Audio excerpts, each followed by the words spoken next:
Wickens, and Ms. Wickens should be here shortly. But I want to welcome everyone to the board meeting tonight. And at this time, we'll have our invocation and the pledge. Father, we just thank you so much for this night, Lord, for the opportunity to be here, Lord, and to do the business of Colleton County School District. Lord, I pray for each one of us as board members and staff and community, Lord, that's here tonight. God, that we would be together in one mind with one accord, Lord, to do what is best for our students and staff here in our wonderful district. Lord, we want to see great things happen. We want to see great improvements, and we want the very best for all of our kids that come through our school district. Would you help us tonight, Lord, to be in one mind and of unity, Lord, as we go through the business that we need to do. Lord, and I just pray that we would give you all the praise and all the glory. In Jesus' name we pray. Amen. Amen. I pledge allegiance to the flag of the United States of America and to the republic for which it stands, one nation, under God, indivisible, with liberty and justice for all.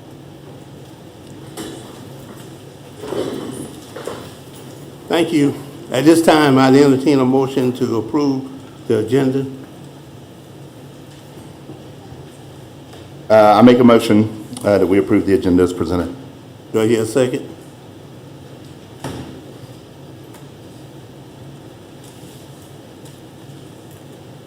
Am I second? I'll second. Any discussion? Hearing none, all in favor of the motion, let it be known by raising your right hand. All opposed? Did you vote, Mr. Yeah, we can.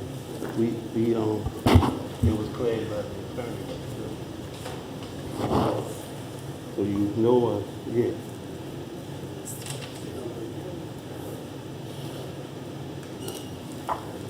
Three to two. So it passed, 3-2.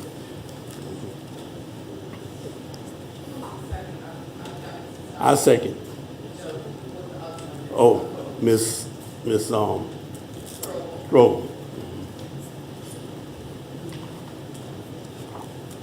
Okay, moving on Chairman's report, approval of the minutes for our regular board meeting, March 23rd, 2023. Oh yeah, we can't vote on it. This clean school of the month, we're gonna clean Ms. Wickens. Since she's not here, we'll do that next week too. Yes. Okay. Do we have any public input? Okay. Old business, review of. Mr. Murdoch, there, as far as from my perspective, there is no discussion needed on 5.01, just so we can have action on it at our next meeting. Okay. Thank you. I guess we do that on the next meeting too. The community 601 and 602 policy committee meeting. 601.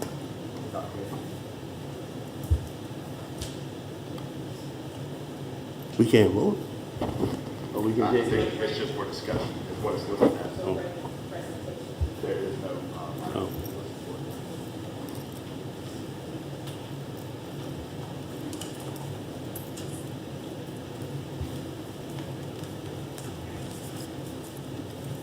I'm going to move your microphone.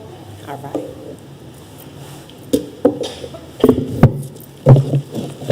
Good evening. Good evening. I come before you with a request that was brought to me as I'm to bring it to the board. It was for the naming of the football field. It comes directly from Coach Wayne Austin, and it was provided to Coach Austin from Kenny Blakeney. It was presented from the community, so I'd like to read it to you. The Booster president, Mr. Cunningham, has informed me that the Booster Club board is in agreement that they want the district to consider naming the Colleton County Stadium field after Coach Leroy Riley and Coach Greg Kinsey. They were the last two coaches to coach at the two high schools that joined to make Colleton County High School. They feel that this would be a great gesture to the community that shows unity and togetherness. They're asking what the process would be to get this done.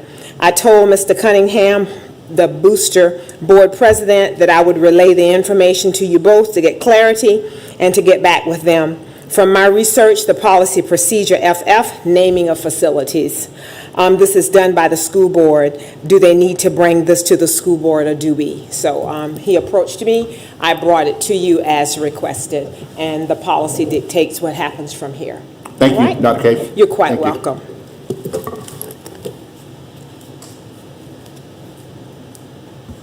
Would you like me to speak on 6.02? Yeah. Mr. Murdock, I requested that we try to set up a policy committee meeting so we can have, we've only had one, I think, January or February, I think. And it was, for some reason, added to the agenda tonight for discussion. But I would like to,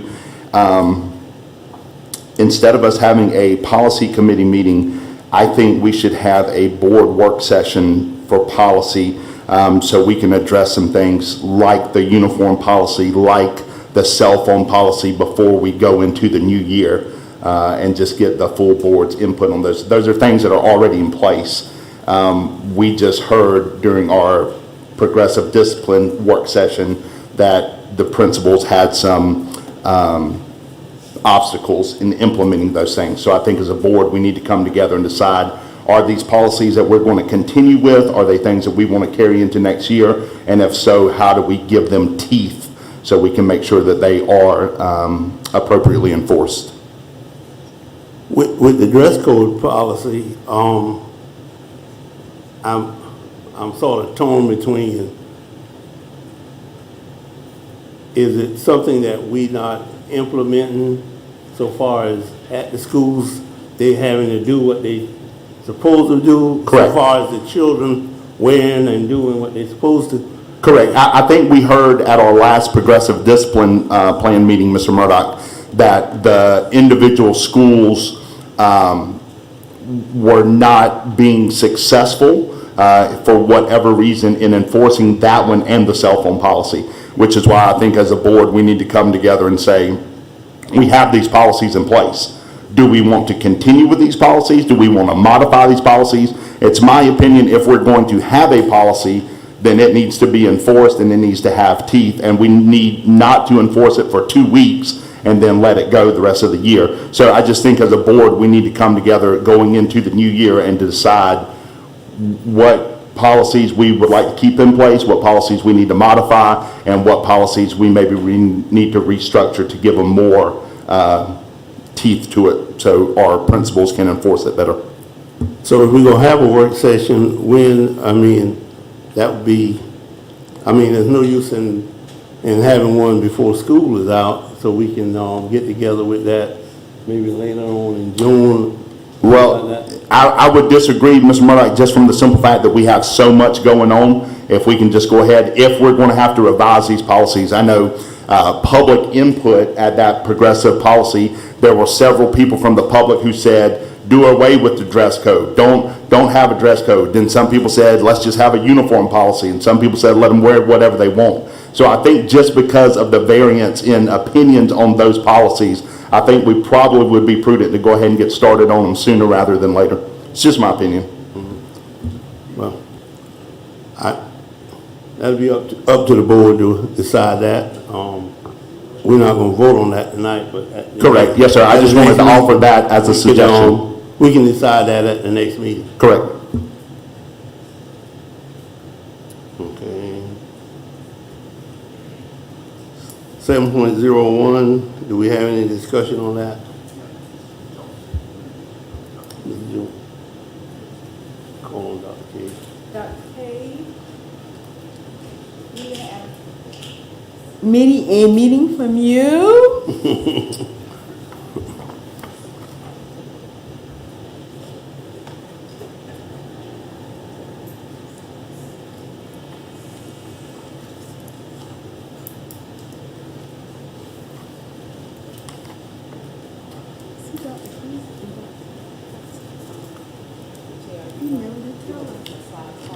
Okay, thank you. Okay, good evening again. Good evening. Time for the superintendent's update. I'll begin with just a quick review of our Time to Unplug. We held the Time to Unplug on April 7th, 2023. It was a no technology day. As you can see from the slides, if you can see the slides, there are lots of pictures there. I don't know whether or not you have those. There are lots of pictures in your folder of lots of activities that went on. You can keep going, Mr. Humphreys. We had several different things. There was an Easter egg hunt. There were escape rooms. There were breaking the code. There were glow parties. There were all kinds of charade games. There were kinetic activities. There were puzzle games on the floor. They had a math lab set up. The high school had a math lab for Unplugged Day at Forest Hills. They did art activities, STEM challenges. There are all kinds of multiplication bingo, read alouds, Rita's Theater. There are just lots of different activities. There are nature walks. There are butterfly kids going on. So the students and the teachers really took advantage of the Unplugged Day. And I'm happy to say that it went across really well, went across really big, and the children had a great time as well as the teachers. Thank you. So I just wanted to share some of those pictures with you. All right, the next thing that we engaged in was on April 5th. We had our Cognia Accreditation Engagement Review. And our team leads on our Cognia Accreditation Review are Ms. Jessica Williams, our Assistant Superintendent, Dr. Sharon Baddock, our Assistant Superintendent, Dr. Vanessa Reed, our Director of Federal Programs, Ms. Janice Hedden, our Director of K-12 Teaching and Learning, and Ms. Tracy McDonald, our Coordinator of Assessment and Accountability. Those were the team leads. They did a magnificent job, and I'd like for you to join me in just thanking them right now with a round of applause, because they really did a magnificent job.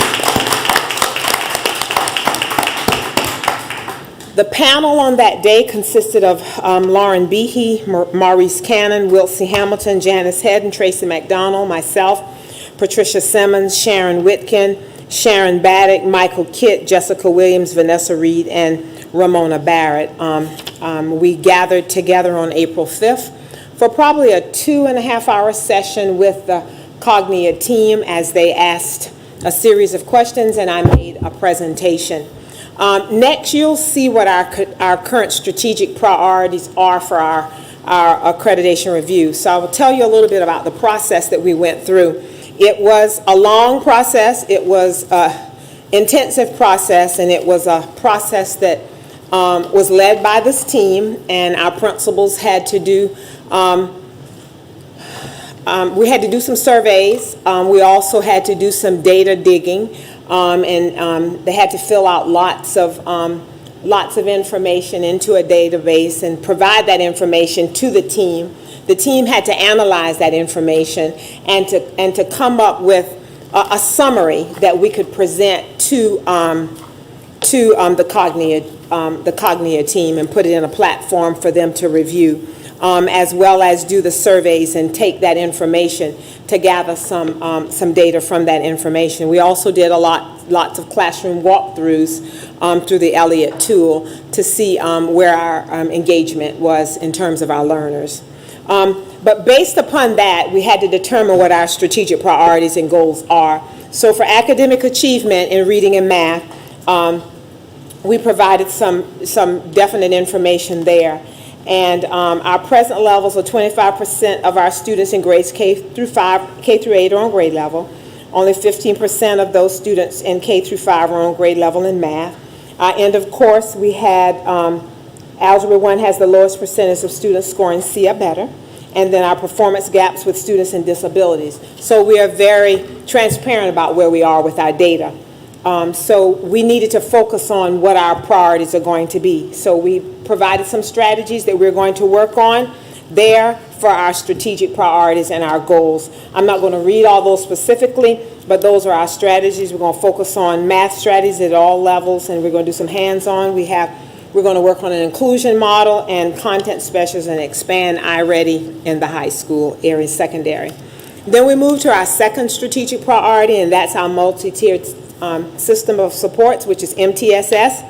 It is another area. It deals with focusing on our interventions for our students. But the first thing we need to do is focus on multi-tier systems of support has to do with academics as well as behavior. So we're going to work on making sure that we address our Tier 1 instruction, and that's instruction for all of our children to make sure that it's rigorous, make sure it meets the needs of all of our learners, and then we're going to make sure that we support our teachers with the delivery of that Tier 1 instruction, and then improve the way we provide interventions for our Tier 2 and Tier 3 interventions, and make sure that we have problem-based solving teams that provide good evidence for those interventions. And then another one of our strategic priorities is safety and security. That is at the top of our list. Here's a list of the things that we currently do, and then we're also going to expand upon those. I'm not going to go down the list and read. You are very familiar with some of the things that we already do in terms of safety and security, but we had to provide what we do and those things that we're going to expand upon for our accreditation review with Cognia. So what will be our future strategies and priorities for safety and security? We are going to expand peer mediation in grades 4 through 5. I think you heard us talk a little bit about that before. We're going to provide safety patrols in grades 4 and 5. We're going to revisit our OVADIS with bullying. That was here prior to COVID, I believe. Wasn't it here prior to COVID? And we're re-implementing that bullying software so that our children have a place that they can go identify when they're having trouble in that area. And then we're going to have town hall meetings for safety and security. We'll begin to leverage those in May. And then we're going to work on our PBIS, Professional Development District-wide with safety and security. That's not all we're going to do. We're going to do some other things, but those are some of the key things that we're going to do. So what are our next steps with accreditation so that you'll know what will happen next? At the end of the review, they told us what our next steps will be. Cognia will now review the report that we submitted. They're going to provide us with their findings and recommendations in the form of an action plan. Then after we get the action plan, we'll meet as a team to review the action plan, and then we will address the areas of improvement for implementation. They will come back and do a mid-year check and to see where we are with meeting those goals and objectives. So that will be the rest of the review. Okay? We feel as though we're in a good place. I have no doubt that we will get our accreditation, but it will probably be 30 to 90 days before we hear from the report. So we anxiously await the review. All right? There was one additional thing I wanted to share with you. I had the opportunity to participate in the County Council's Public Health and Safety Committee meeting on April 10th. I provided here the list of persons that provided the presentations at that time. It was a great meeting.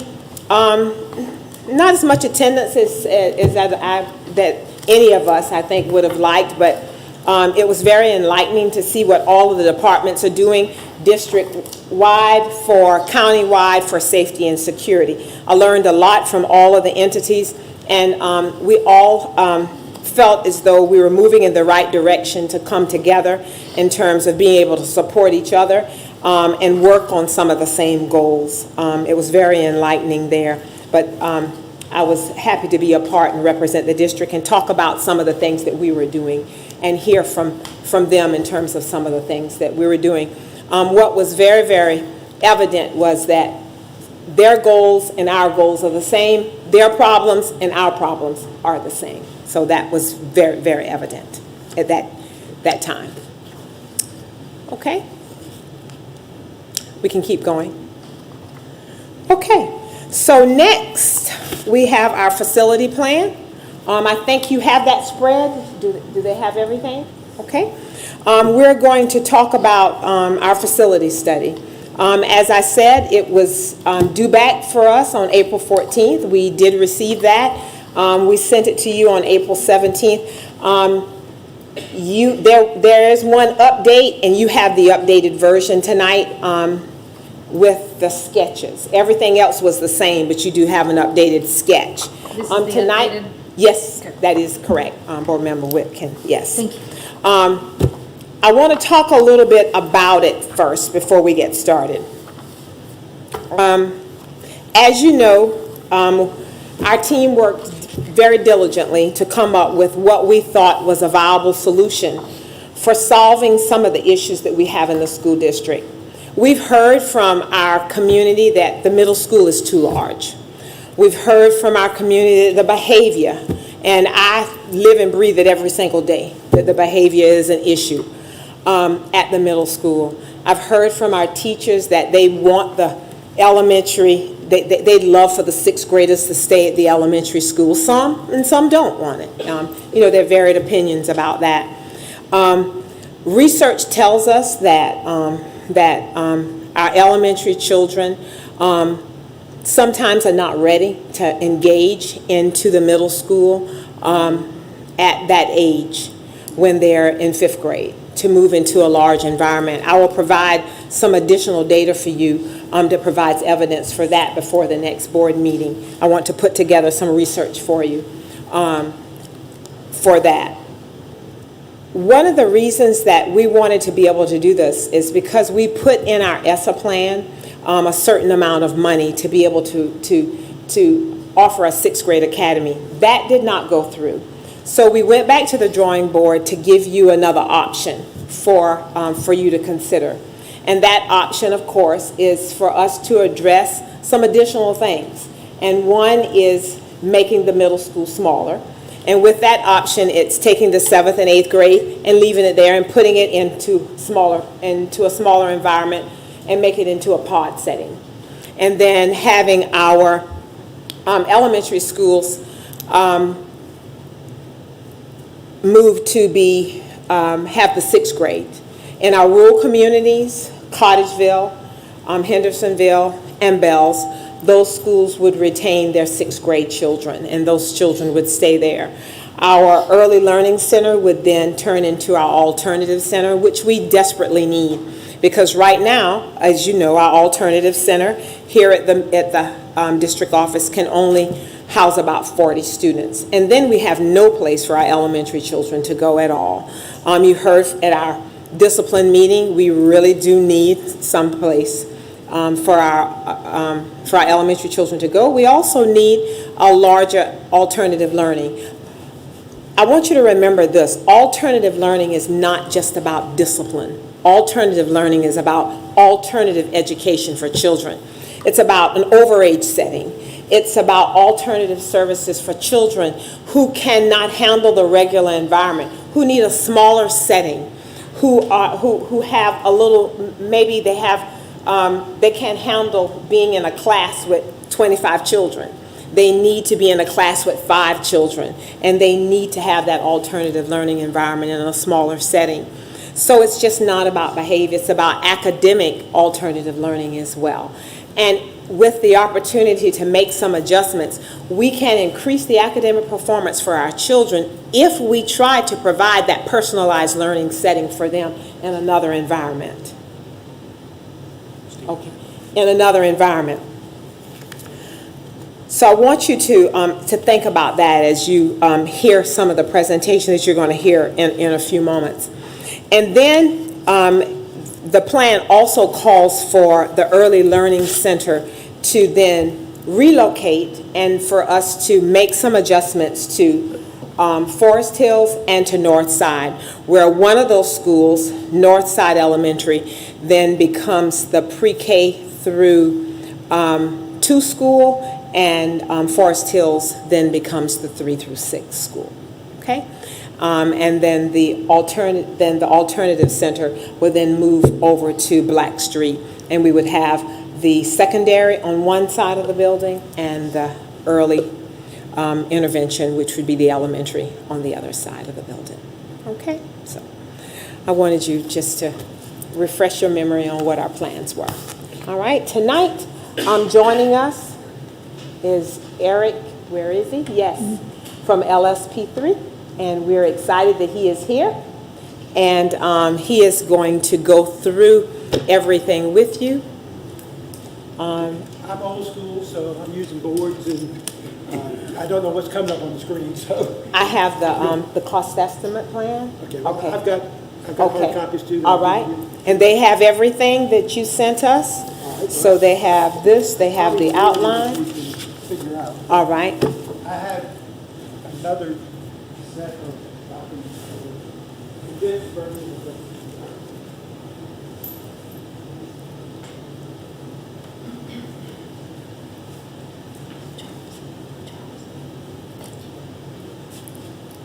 can I offer you some assistance? If you want to just take and give them each one of Okay. these, and I'll Okay. give them these. This is the same information that we have, it's just completely condensed. You realize it wasn't very easy to read. Give it to you. Thank you, and I'll take one for our chairperson. Thank you. But Kate, I'm just late to start off on the sentence right here. Thank you. Good. Yeah, thank you.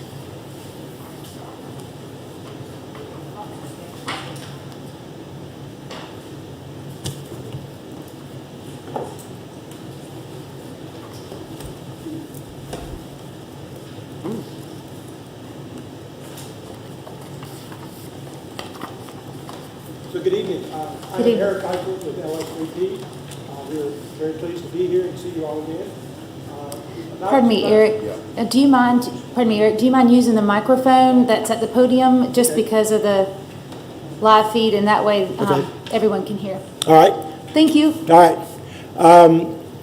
About 2 months ago, we were asked by the district to come up with a feasibility study for looking at the existing middle school and how it could accommodate a pod arrangement for 7th and 8th graders only. The existing middle school will have a lot of extra capacity in it when you take the 6th grade out, and there's already some extra capacity in there. So the area that we looked at. Let me pull this back this way.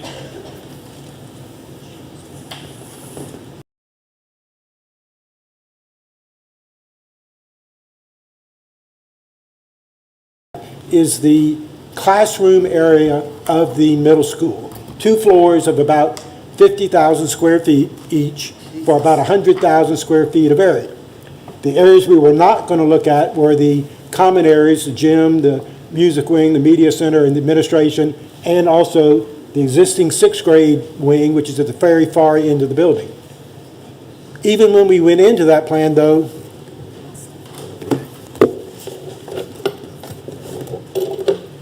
we realized that there was still a lot of square footage in that building that wasn't going to be needed. It's not used right now, and when you take the 6th grade out, you still have extra space. So we knew if we tried to come anywhere close to meeting any budget, if we tried to spread that out over 100,000 square feet, it just wouldn't work. I mean, it would just use up twice your budget. So we tried to get fairly strategic. But first, before I do that, I'll talk to you a little bit about the existing building. This is the classroom part of that building. You should have a copy of this drawing in your set. It's essentially classrooms on the outside and some core spaces on the inside on both the 2nd and the 1st floor. There's some spots in the building, that the corridors and things like that are not in real bad shape. But to create a pod in this arrangement was a little bit of a challenge because we have extra space. We wanted to make sure that all of the classrooms that the students would be in would be, on a regular basis, would have windows to the outside, and that we had circulation to get from one pod to the core area without going through the other pods. So the pods could be self-contained. 4 classrooms and a common space would create a pod. There'd be 4 pods for the 7th grade on one floor, 4 pods for the 8th grade on the 2nd floor. 16 classrooms per grade level, about 400 students per grade.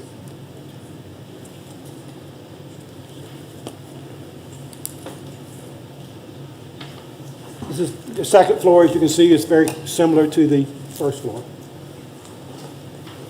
And this one drawing, which you have in your set, pretty well describes how we were going to go about doing that. As I said, we knew that we could not take 100,000 square feet and put any kind of number per square foot on that and come anywhere close to your budget. So we said, let's look at what areas we can leave alone and do nothing to. Those are the areas you see in gray on your plan.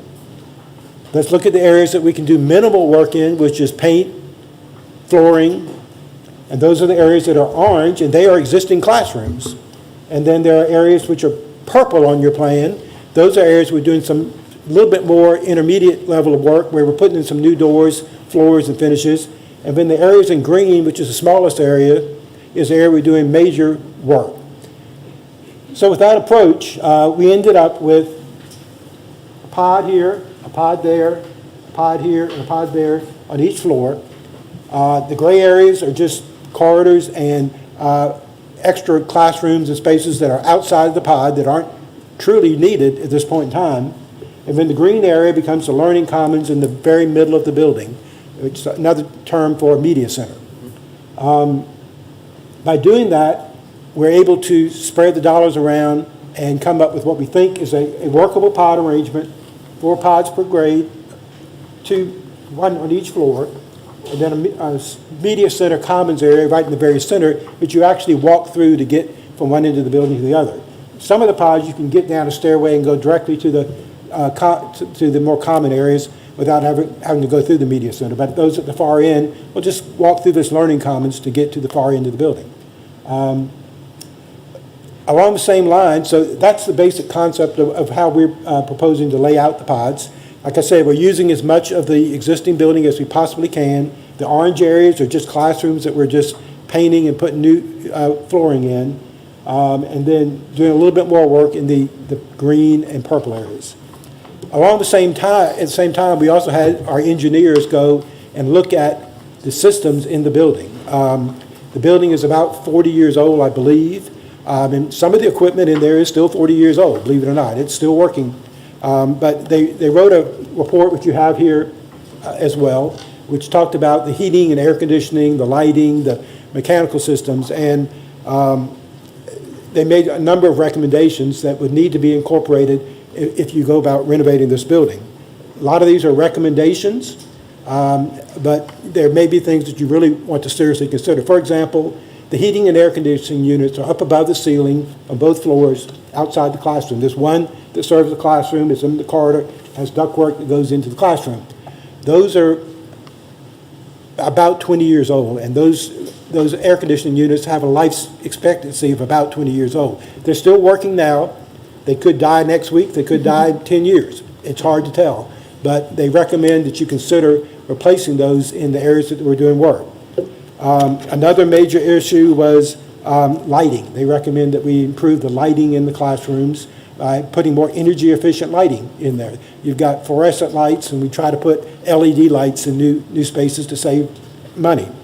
The fire alarm system is something we know is going to have to be replaced. Fire alarm is a life safety issue that the State Department of Education always wants to see up to grade and up to par and up to code. So they recommended replacing that. Some of the systems are working very well. The intercom system, security system, telecommunication systems are all generally working pretty well and can be modified slightly and continue to work. As I mentioned, the air conditioning system is one thing that we think you should seriously consider replacing when you do major work on this building. The other thing that we are recommending is, because we're doing so many changes to this center part of the building, we're recommending that you put a fire sprinkler system in. We're pretty sure that the Office of School Facilities with the State Department of Education are going to want to see a sprinkler in this part of the building where we're doing work. So there's an expense with that. Next thing that we looked at was what you may be asked, well, how are we going to do this in a phasing type plan? You've got the benefit of having this 6th grade wing over here on the far left here that is going to be unoccupied. You're moving the 6th grade into your elementary school, so when you start this process, you can move one grade, let's say the 7th grade, into that 6th grade wing. They will fit because there are 20 classrooms in that 6th grade wing, You only need 16 for a grade. So you'll have some extra capacity in that sixth grade wing. Just move a grade in there, and that frees up an entire floor of the building for renovations. You renovate that floor, and you move the kids into that space, and then you go do the opposite. You take the second floor, move them into the sixth grade wing, and renovate that floor. So that's our concept for how we would do this. I mean, a lot of details would have to be worked out. I can tell you that the State Department of Education is going to be very interested in making sure that we have safety protocols in place and that we have barriers in place and that kind of thing, and they won't approve the plans unless we show all of that for your safety of your students. So the schedule is such that, and that's on this sheet right here that you see, we looked at just a tentative schedule that if we were to be able, and you approved going forward with this plan in May, we will work on the design drawings for about 4 or 5 months, start construction. We can't really get it done and approved by this summer, but we could get started. And if you move the kids out this summer into that sixth grade academy, then the building is free for renovations on at least one floor. Then we would start renovating one floor for about 4 months, and then move the kids back in over maybe spring break, and then start renovating through the summer of 2024 for the second floor. So that's the general concept of the schedule and phasing of the work. 2 different phases, 1 per floor, and you would need to start pretty soon, I should tell you that, because some of these items that will need to be replaced will take a long time to get ordered and installed. So now you're probably asking, well, how much is this all going to cost? I'm sure you're thinking that. So we went and had a cost estimate prepared. That's this document that you've gotten before. And I will tell you, just starting off right at the very top, the construction cost number is on the 3rd page of that, is $9.1 million. Now, I should emphasize that is the construction cost. That's not the total project cost of other things. And I'll get to those things that aren't included in that. There are things like fees and inspection costs and those kind of things, which will add maybe another 10% to that. But as you might imagine, if you look at the estimate, the major costs are in 3 areas: heating and air conditioning, system replacement, electrical replacement, and the fire sprinkler system. Those systems add up to 80% of the money that we would be spending on this project is just the systems upgrade. So the rest of it, the finishes and the reworking of some of the walls, are only about $2 or $3 million. So the cost that I mentioned, the 9.1, is construction cost. Things that are not included in that would be added to that, and they're listed here on the exclusions page on page 2 of 4, are things like design and consulting fees. That would be fees for the architect to develop the plans further, owner-furnished equipment and things like that you might want to buy if you buy new furniture, hazardous materials abatement, if there are any hazardous materials. I don't believe there are. Security, any kind of special security requirements, and then special inspections. So all of that would add up to maybe 8 to 10% on top of that 9.1. So you're looking realistically at about a $10 million total project cost. I can go into more detail. I mean, you have all the drawings that we prepared. There were about 20 sheets of drawings we prepared that we sent to the cost estimator for his work to prepare this estimate. And I'll be happy to answer any questions that you may have about the process that we would go through and anything about the layout of the building. So, Thank you, Eric. I'll open questions up to any board member that has some, but I wanted just to specify if you could, you mentioned the systems cost. That was a major portion of the 9.1. Where was that located in the information you provided? If you look on this building cost summary sheet right here, Okay. in the estimate part, it lists that 3 items right in the middle. You'll look at the biggest numbers, Yes. $2.3 million for HVAC, which is Okay. the mechanical system, $481,000 for the fire protection system, and then $2.2 million for the electrical. So those add up to about $5 million of that $6 million raw number, and then To get from the 6 million to the 9 million is where you add the contractor's overhead and profit, and there are two contingencies I should mention in this number too. There's a 5% design contingency for things we haven't discovered yet in the building, and then a 5% owner contingency. So we get into the project, it's under construction, and you need to have some money set aside for things that weren't anticipated or that you might want to add or change as we go through the construction. So those are two 5% contingencies that are in that 9.1 number. Thank you. And just to be clear, that's in the very back of the building cost summary, in the very page one, beginning on page 1 of 6 of the Yes, the back portion. page 1 of 6 has got the summary of those major costs. Thank you. All right. Other questions? Madam Vice Chair, I have a couple of questions. Unfortunately, I don't think they're from Mr. Eric. Mr. Have any Kenny, questions for oh, him? no, I'm sorry. If we can, try to. Questions about the design or the estimates provided?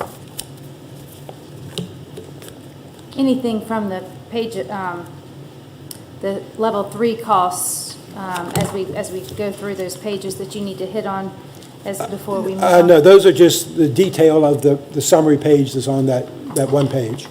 So, but I mean, if you want to ask a question about anything in particular, that's the detail that backs up that one-page summary. Are there schools similar to the model that you've given us that are? Pod-type schools? Yes, that are close by?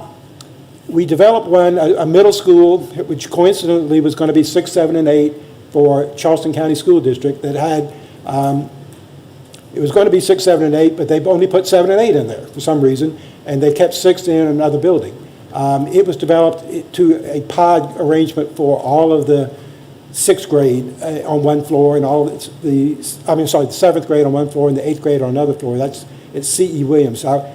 They changed it when they moved in because they didn't move the 6th grade in there, but it's a similar arrangement to your concept of 2 grades on a floor arrangement. So, but it does have an arrangement of 4 classrooms, and they have one science lab for every pod. We have a STEM science lab for every floor in this building. So. How long are these prices good for? Well, if you look on there, they put the number to the midpoint of construction. So they've escalated it out to a point about the middle of next year. So those are numbers that they have escalated already to about the midpoint of next year. So they should be good for that, to that point, in terms of holding that number, because they don't estimate just to the day, to today. They try to estimate it to the midpoint of construction. I know you were trying to save costs and didn't take, the whole floor plan. I understand that mathematically. Looking at the 6th grade wing, since that's the newest part of our building, any thoughts there from your perspective? It's not really arranged in a pod type arrangement, so you would have a grade. It takes both floors of that to house a grade. So it doesn't really give you the small neighborhoods very well, as this plan does, putting like all of the 7th grade on one floor in 4 pods. So it could be something that you could look at, but then I believe there may be some thoughts that maybe that wing of the building could be developed into something else, because it's almost freestanding as a separate wing of the building. So. Are you speaking of the additional 6th grade wing, Ms. Strobel? Yes, ma'am, it was the 9th grade wing when I taught there, and now a 6th grade wing. That's the newest part that we added when the Yes, two ma'am. schools merged. Yes, there are plans to make that into a magnet program for gifted and talented, since that's something that we need to really focus in on. We talked about that in our original facility plan, that we could use that for a district-wide type of academy there to focus on our gifted learners. Any other questions for LS3P and the design and cost proposal? If I may, I just wanted to ask a suggestion. Oh, go ahead. Yes, just one quick question. As far as the fire alarm system goes, how would that tie in with the rest of the building if we put a fire alarm system and sprinkle system. Well, the plan that we're showing right now is just to create, it would tie in obviously to the existing building, but we're not going to be upgrading the fire alarm system in areas which we're not doing major work. So the State Department of Education is going to say, if you're doing work, major work in a part of the building, that part of the building needs to have a up-to-code fire alarm system. Now, we would not be changing the fire alarm system in the rest of the building. We could look at a price to do that, but I mean, the fire alarm system is, let me just see if I can find that in here.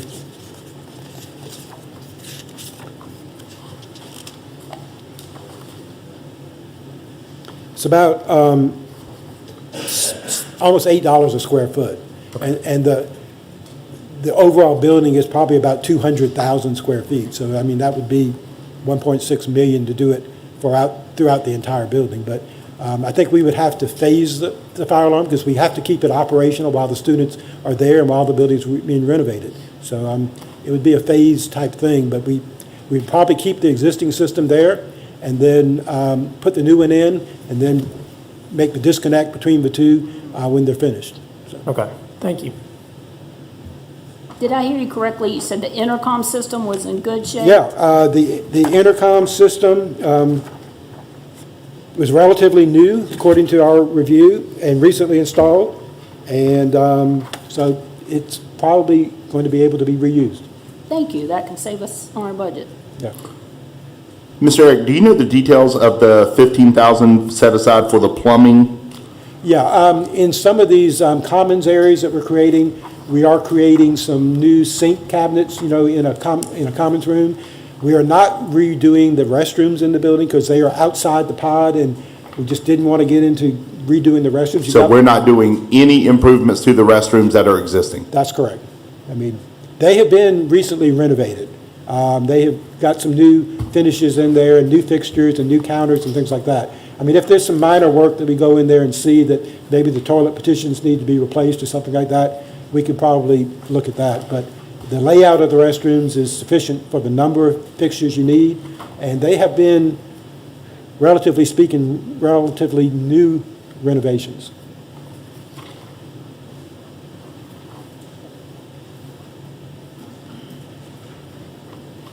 Could you tell us a little bit from your perspective about renovating a school building Sure. when it's in operation, how Right. that typically goes, and what we can expect from that from your Right. perspective? You know, there will be some noise, obviously, when you're working on one floor and students are in the other floor. There'll be some dust and things like that, but we've done it quite a bit when we renovate a building. We put up some barriers to keep dust and things like that from going from one floor to the other. You know, it's a process of where you work with the administration of the school, the contractor, and the design team to make sure that there are things that are done on days when, if there's major testing going on, that you don't do loud, noisy events in the renovation. You know, it can be done, and talking to Mr. Blakeney, y'all have done that in this building in the past, where the science labs were renovated while the students were in other parts of the building. So I'm pretty confident that it can be done. And we'll try to do it in as short a period as we possibly can, 4 months, one floor, and 4 months on the other floor. So.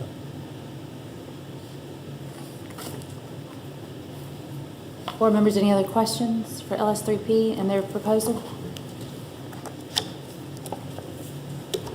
Thank you. All right, well, thank you very much for allowing us to present this to you. And if you have any other questions, feel free to let me know, because we went into some depth, but, you know, this is a feasibility study. I should, you know, stress that, you know, there'll be a lot of things that will have to get worked out in more detail.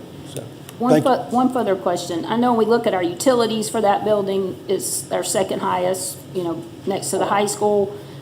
Since we're proposing not to use very much capacity in that building, from your perspective, how do we save on utilities? Well, I mean, there are a couple of things that you could do. Some of those are in the mechanical electrical area. For example, the light fixtures in the building are all fluorescent fixtures. They are very energy efficient. If you were to put in the LED lights that you probably have in this space and any newer schools, that would save considerably on your electrical use. Newer, more efficient heating and air conditioning units would also be a cost-effective savings for the building.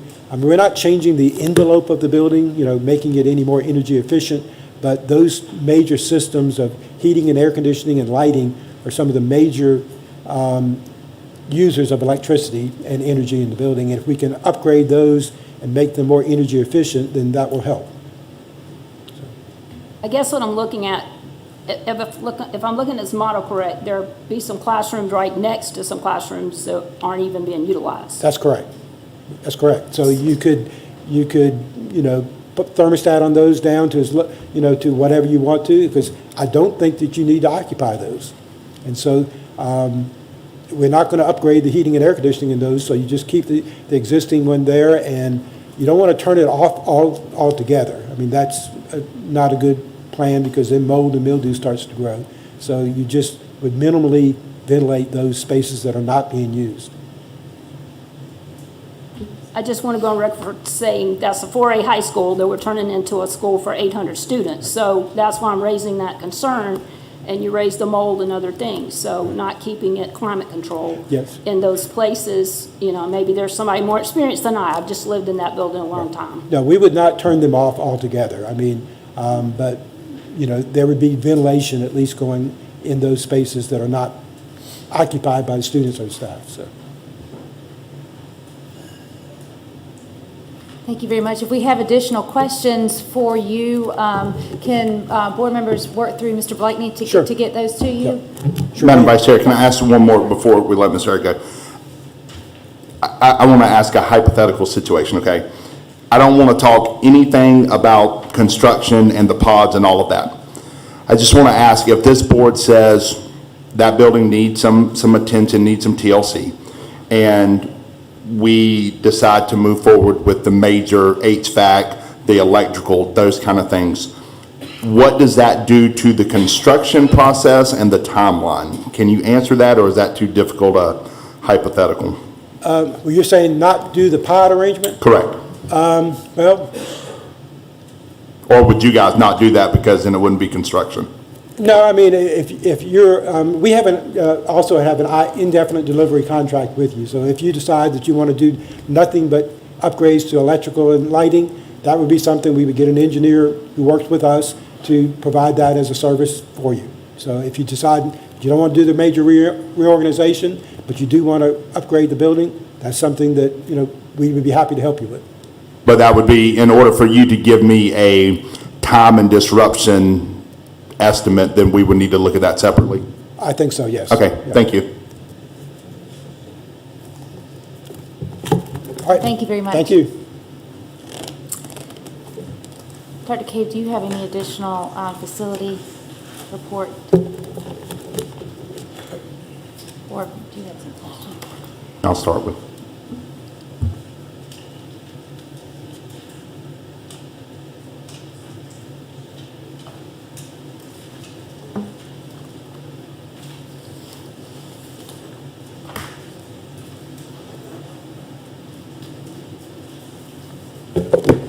I'd just like to offer just some additional comments as we conclude. I'd like for you just to remember that as we continue with the facility, whatever your decision is, I want you to keep in your mind that we are entertaining here in the district the opening of a charter school.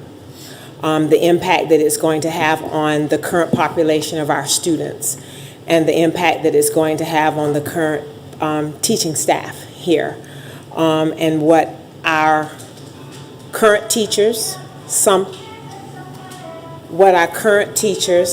of them truly feel about where our sixth graders need to be, and what they would like for our sixth graders, where they would like our sixth graders to be.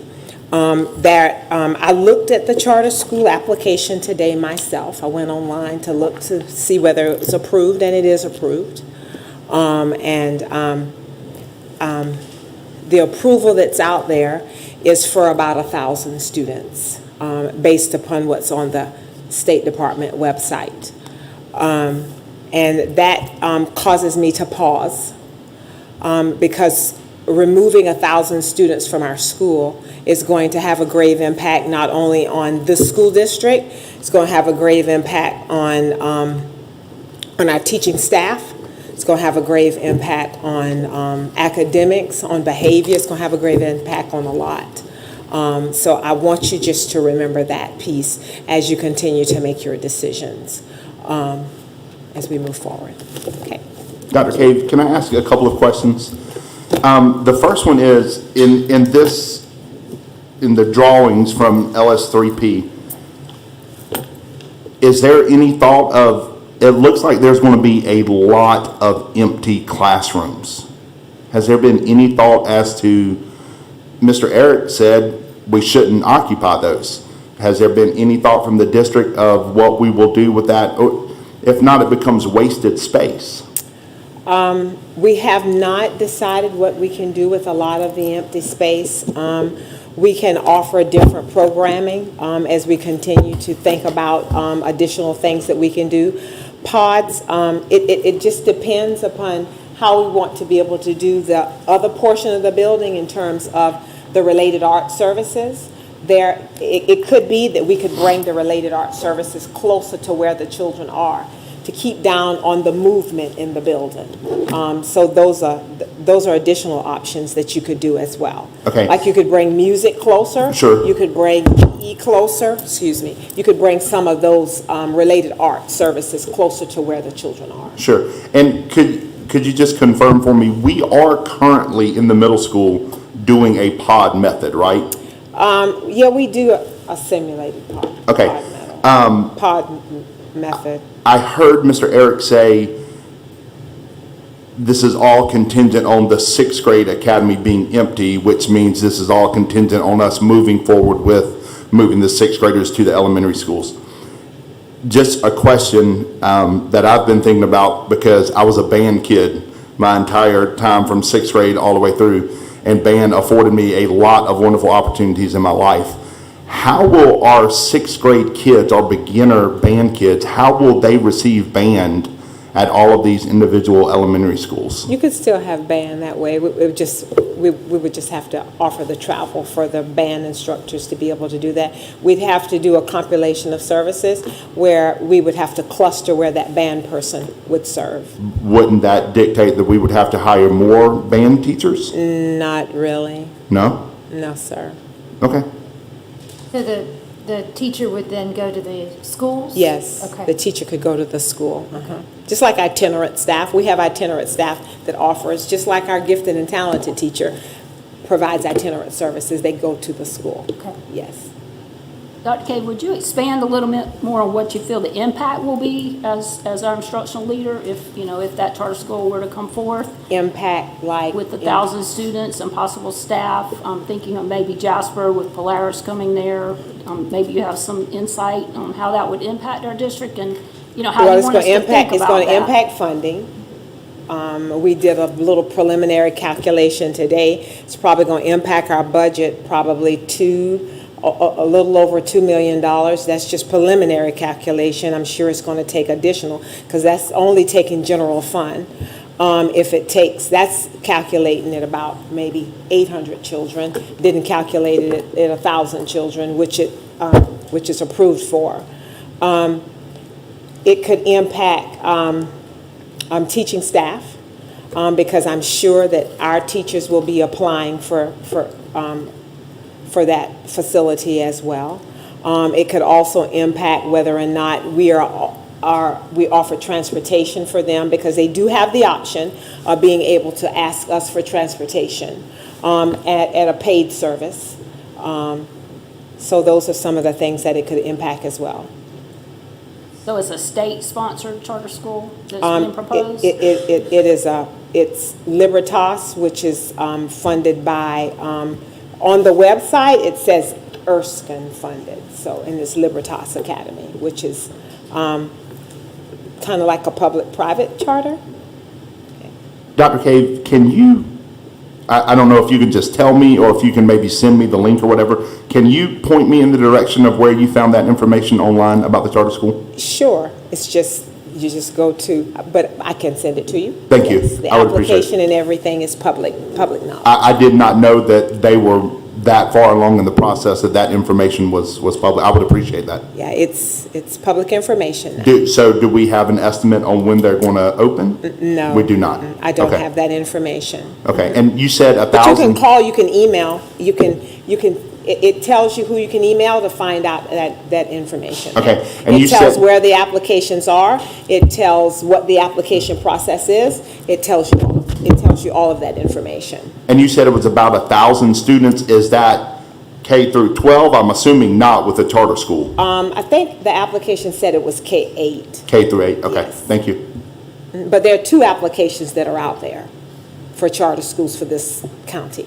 2 separate charter schools? Yes, there are. And I appreciate the discussion. I just want to make sure that our focus is our district. Yes. And not what is maybe out there. Yes, I totally agree with you, but what is out there impacts us. Certainly understand. Yes. Yeah, we could go a little deeper on your thinking on how that might impact. You told us to keep that in mind. So how do you feel that impacts our decisions moving forward with the building plan, since you brought that up? I can give you my additional thoughts later, but I can give you my additional thoughts. That's why I brought it to you. I said it'll impact, I gave you some information already. I thought it would impact budget, it'll impact teaching staff, and it'll impact students. That's Well- gravely impact. Yes, ma'am. Can I just say real quick, I don't know if this is what Ms. Strobel is saying, and. I'm not sure what else. Well, and please do not take this as me making an assumption. Okay. I just felt like whenever you made that statement, it was kind of like, and this could be completely wrong, let's pause on this, everything that he just presented, because losing the students. No, That was not your intention? No, Okay. sir. That wasn't my intention at all. Okay, I was trying to clarify how it related to the building plan, Yes. honestly, No. really, because you said, let's pause, and you mentioned this, so I wanted to make the connection. You said. No, it's sir, to be no, thinking ma'am, about. I wasn't making the connection to pause on the building plan. I was making the connection that we needed to do something innovative. So I wanted us to be able to do something innovative and creative for our children so that we could keep our children in-house and not lose them to another facility that was coming in to try to do something more innovative than us. Because we can do what we can do for our children. We have the best and brightest right here. And it's time for us to do what's right for the best and brightest that's right here. Understood. We have the ability and we have the capacity to be able to do what's right for our children. Thank you, Dr. Caven. I didn't want to not prevent Ms. Strobel's question from being answered. Right. I just don't, I want to focus. And thank you beyond for our that district. clarity Yeah. because I wanted to make sure that you understood that piece. All right. Dr. Cape, can you talk about the advancements our district will make after, I'm assuming that a vote will be made for this plan will be proposed next Monday Yes. at the regular board meeting. And so, you know, we all get asked on a regular basis, I was asked before I got here, when's the decision going to be made? So Yes. that we will make a decision next Monday. We would After- like for you to, yes. Okay, and then moving forward with that, in the development of the facility changes throughout the district, can you elaborate on how you see that happening if this moves forward as proposed? Yes, I would like to be able to elaborate on that. Once, if the decision goes forward, then the staff would immediately begin to work on determining those teachers that will then be the sixth grade teachers who will remain who will then relocate to the various schools based upon where the need is. So that would be the next thing that we will do. We're not necessarily, we've been talking about whether we'll do a survey in terms of where teachers would like to go. I'm always open to maybe sometimes giving teachers choice, especially because I've done this before. In previous districts where I have moved teachers around, we try to relocate teachers. It's always helpful if you relocate teachers based upon where they live. So example, Ms. Strobel lives in the Hendersonville community. And instead of her driving in every single day, she might have a better plan in terms of being able to work at Hendersonville because she lives in that area. So if that's at all possible, we'll try to make that happen, but that may not necessarily be possible. It may have to be based upon where the number of children are going to be. All right, so that'll be one thing that has to happen there in terms of where the children are going to be. We'll have to look at the redistricting in terms of where the children are located. Then we'll have to work on the routes for the children and notification of those families. What about facility changes to other existing buildings? Yes, and then we'll have to make those plans with facility changes and renaming. I think we'll have to do all of that and send those names into the State Department for grade level configurations, because there are some forms that I've been looking at that we have to change for grade level configurations. Does that require OSF? I mean, it's, okay. So because that does require approval process, does that stall our efforts? No. Okay. It's a matter of us getting out and meeting with staff there and see where we're gonna put the kids in. Okay. And we've kind of done a little preliminary of that in terms of where they can be located. We asked the principals to kind of look at that when we met with them at first to talk about where the children could actually be. So the principals are prepared in terms of where those children could go in certain classrooms.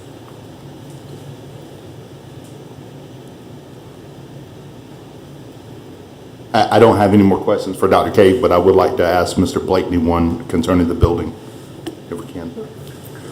Mr. Blakeney, I'm not sure, I know you stepped out, I'm not sure if you were in here whenever I asked Mr. Eric, but the plan that has been provided to us, I appreciate what he and LS3P have done, but you know our facilities better than anyone.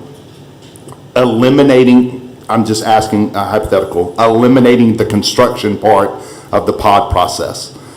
The major systems that he talked about, HVAC, the fire system, and the electrical. What of those, in your opinion, need immediate attention?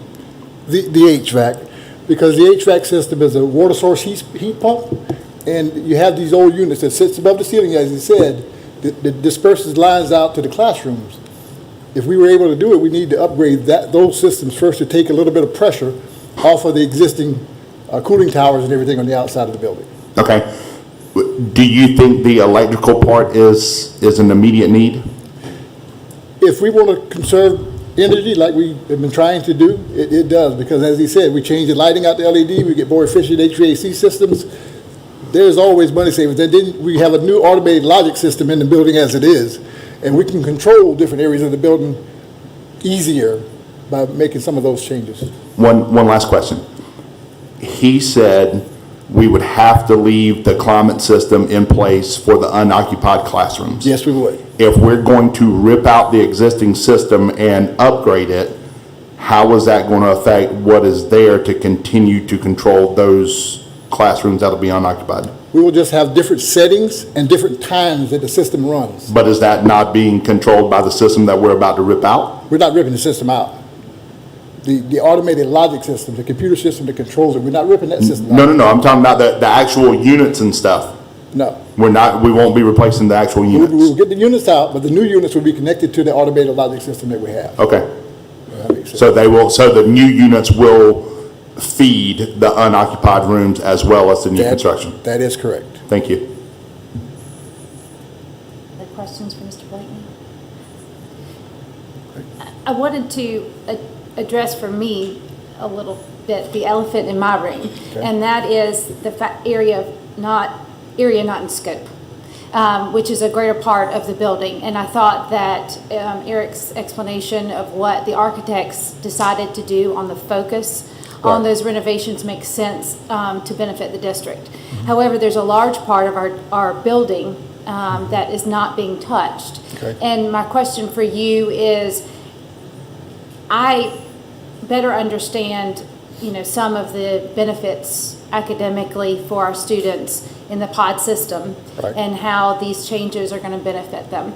And what we all hear is concern for safety in the middle school because of its size, and making sure that staff can properly supervise. Right. But there is a large area that we're not touching at all. That's correct. And I know that area because I went to school in that building, and my kids go to school in that building. And so we know that there's lots of nooks and crannies in That's that area not in scope that's not getting touched. Okay. specifically the gym. Right. The locker rooms, those bathrooms off the gym, which he mentioned restrooms, but the restrooms and off the gym have not been touched since Right. I went to school there. So my question for you is trying to understand, I want this project to be significant for our district, for us to see the benefit 10 years from now and not additional needs.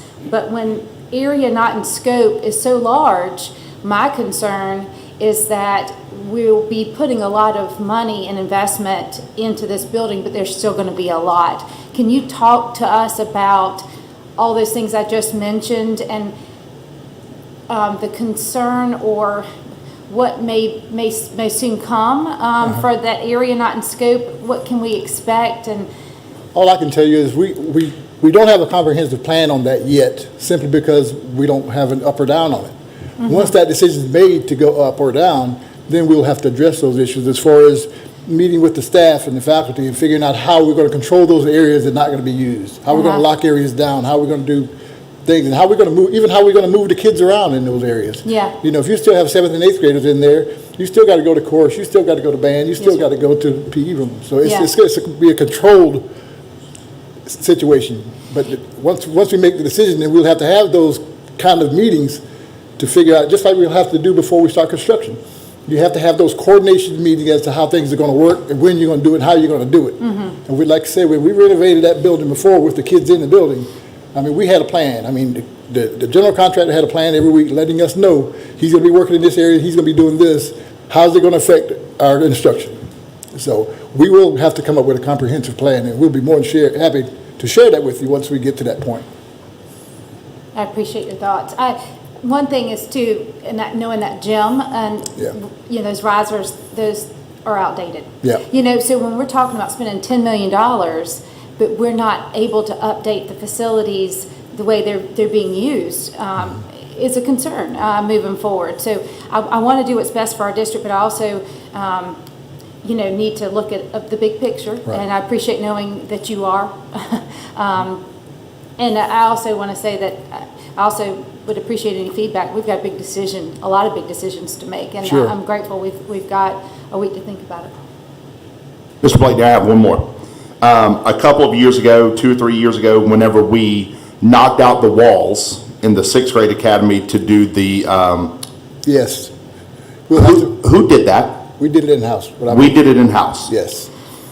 So we'll have to put it back in-house. Well, so my question would be, there is a possibility that in-house, we could take 2 classrooms in the current setup on the 7th and 8th grade hall and knock out to make one large meeting room.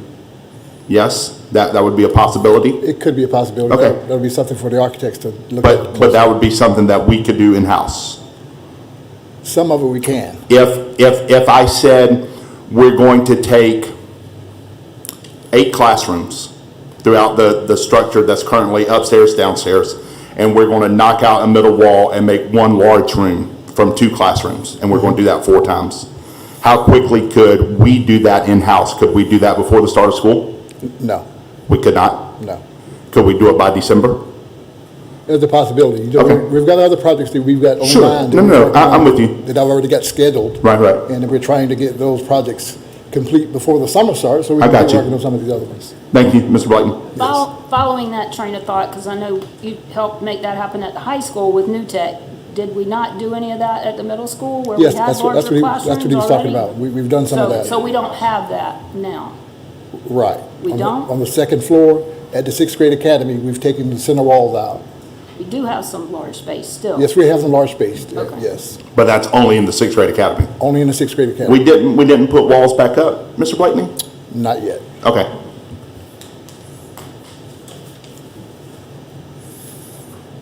Any other questions? Thank you, Mr. Blaine. Thank you. Dr. Cave, do you have anything else? Madam Vice Chair, before we move forward, I want to say Mr. Murdoch did a great job in your absence. However, I think, and maybe it was my fault, I think we somehow skipped 2.02, the superintendent's evaluation process. I think somehow that just completely got skipped. Dr. Cave, that is under Chairman's report, so I don't know if Ms. Simmons intended to address that. I don't mind. I think she intended to talk about the plan moving forward. Okay, gotcha. I can address the board and public on the superintendent's evaluation process. It has in parentheses preliminary, and that is simply to begin the superintendent evaluation process. It is a process, board members, that will take a couple of months. The first step will be next week, and that the board will be presented a evaluation rubric, and to move forward in that selection, and that will be upon counsel of our attorneys. And following that, we will have a presentation by the superintendent in May to address the board on the superintendent goals, and then the evaluation is completed in June. An intent by the board to have that evaluation completed by June 30th. Dr. Cave, does that put into the process, or words the process that we discussed earlier this week? That is correct. Okay. Thank you. And if you have any other questions, Ms. Simmons might be able to answer that for you. Madam Chair, I just had a question with the email we got today with a rubric. How do we move forward? Is that something we vote on, or that's something we just review, or what was the intent of us receiving that? I was asked by the attorneys to send the rubric that was used last year and the rubric that is proposed, so I did as requested to send that to the attorneys as well as all the board members. So I think that will be discussed next week in executive session. So that was the one that was presented today, all board members received, and then the board will move forward in action on Monday in that interpretation. I hope that helps. Moving forward, Human Resources, Mr. Charles Murrow. I'll ask Ms. Hamilton to come forward.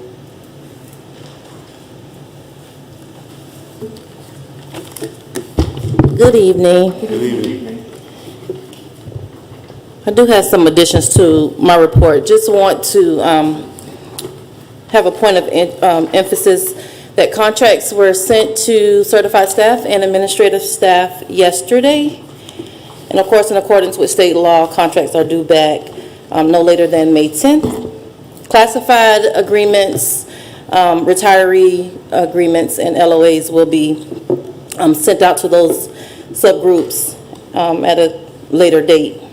Did want to mention that we were made aware by our local president of the SCEA that there are some members of our teaching staff who will be potentially participating in the May 10th signing day social media campaign.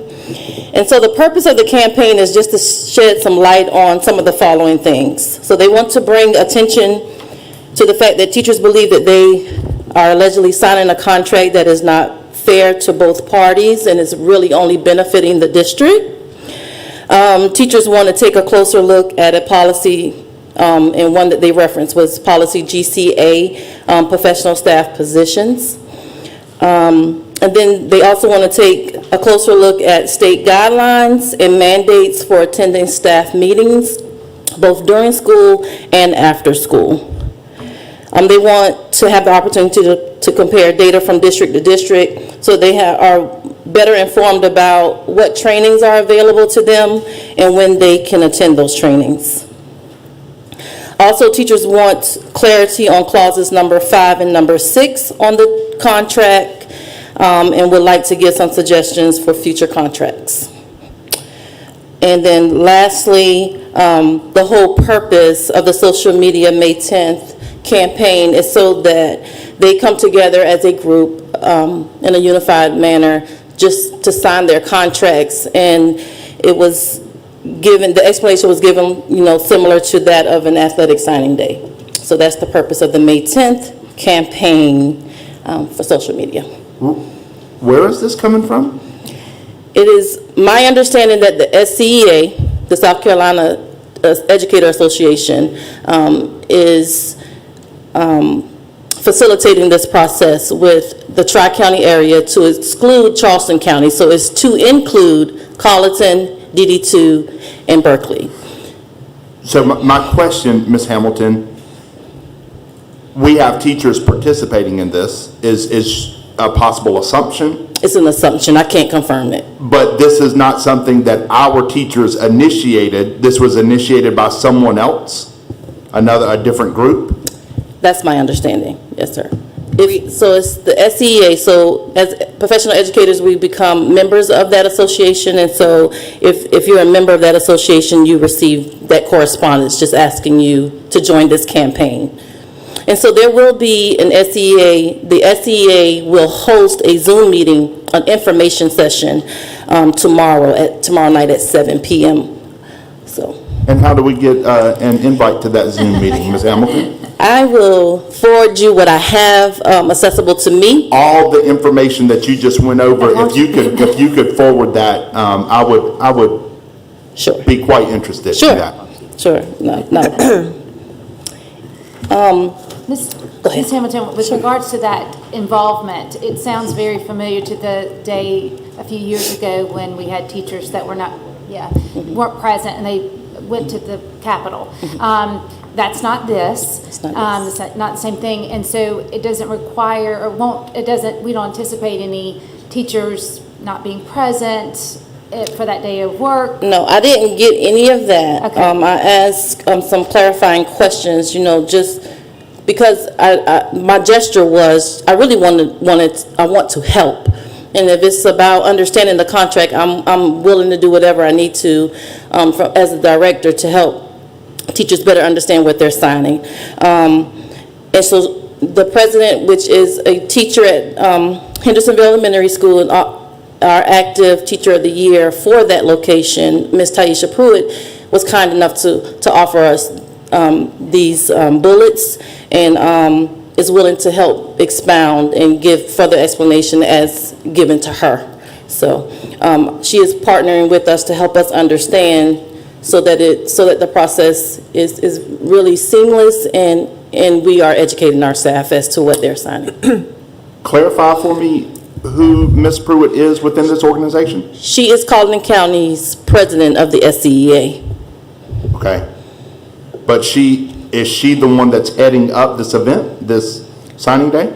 That's not my understanding. Okay.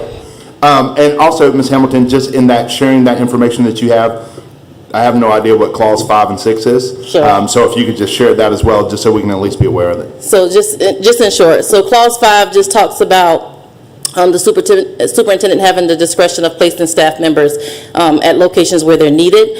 And then clause 6 talks about the board voting on contracts for employment and then the release thereof. And this SCEA feels like neither one of those are appropriate. So I can't say that they don't feel like they're appropriate. They just said that they need some clarity on those clauses. And so whatever we need to do to offer that clarity. Fair enough. Thank you. But Ms. Hamilton, our district would not act differently except to explain then, our contract is the same as other districts throughout the state. Right.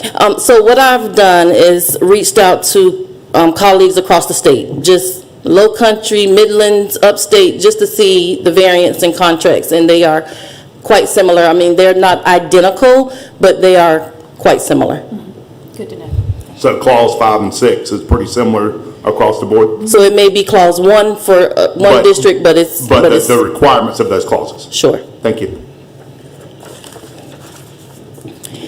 Also, there's been talk about the unencumbered time that we have to have in place by July. And so we have, as a district, decided to pilot an unencumbered time. And so that pilot began on yesterday at Hendersonville Elementary School for all gen ed and special ed, and then at Colleton County Middle School and Colleton County High School for special ed.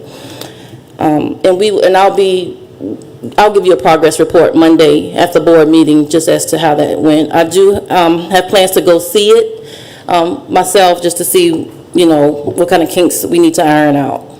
And we have already started advertising for those positions and have received some feedback. So I'm encouraging principals to go ahead and interview and make recommendations so that we can have those people in place, get them trained and ready for August 7th. Okay? thanks for moving forward. How many extra do you think we need in addition to the bus staff that we're using?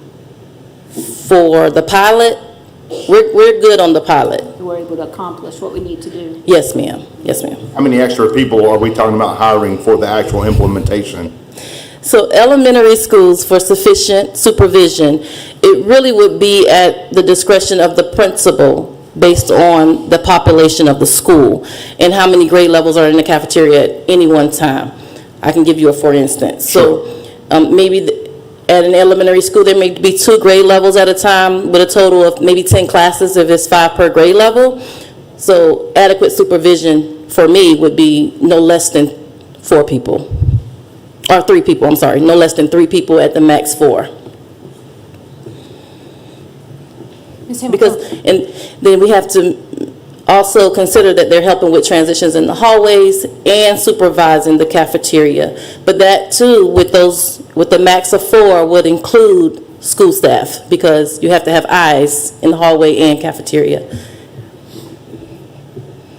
How many hours a week is that job? 20, anticipated? Okay, yeah. Thank you.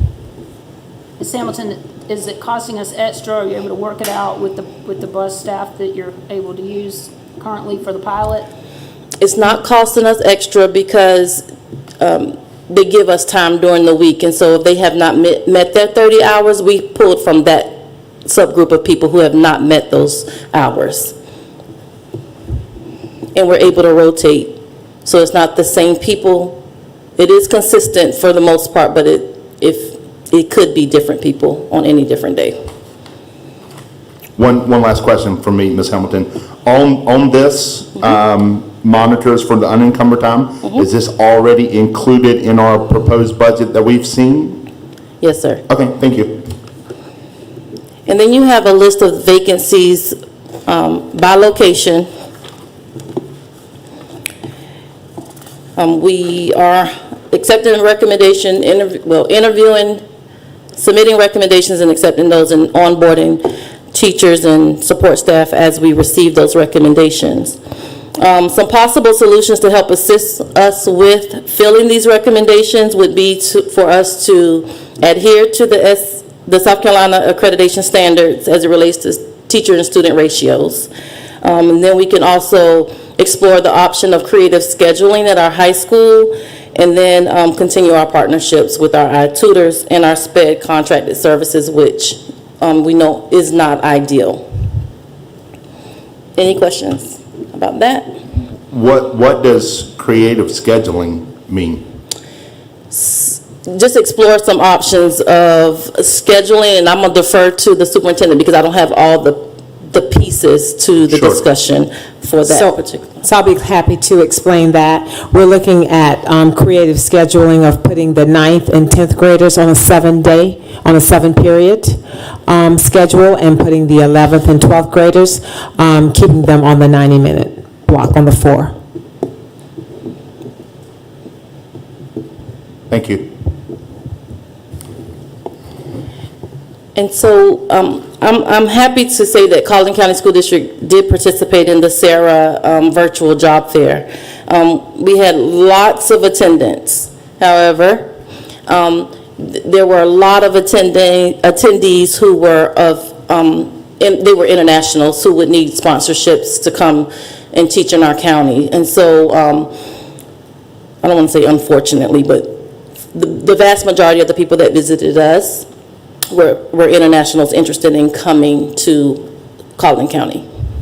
Okay, and then we're continuing to advertise our vacancies, and then continuing to partner with our teacher exchange programs to help fill these vacancies, of which have been helpful for us. That is my report, and I am happy to answer any questions you may have. Any more questions for Ms. Hamilton? One more, just the projections, where do those numbers come from? Because that's not contracts that have been turned in, correct? Or is it? That's not. It's just resignations that we've received throughout the year, and those given our intent to return surveys, I ask that you please submit if you know you're not returning. I forgot we did the prior intent. Right. You're right. I'm sorry. Thank you. Yep. Any additional questions? All right, thank you. Thank you, Ms. Hamilton. Thank you, Mr. Murdock. We'll move on to finance, Ms. Lynn Strobel. Ms. Barrett, we know you've been busy working on getting us a balanced budget, so we can't wait to hear from you. Good evening, everyone. Thank you, Ms. Strobel. First, I'd like to apologize if you didn't get this in your packet earlier. I meant for it to come earlier to you, but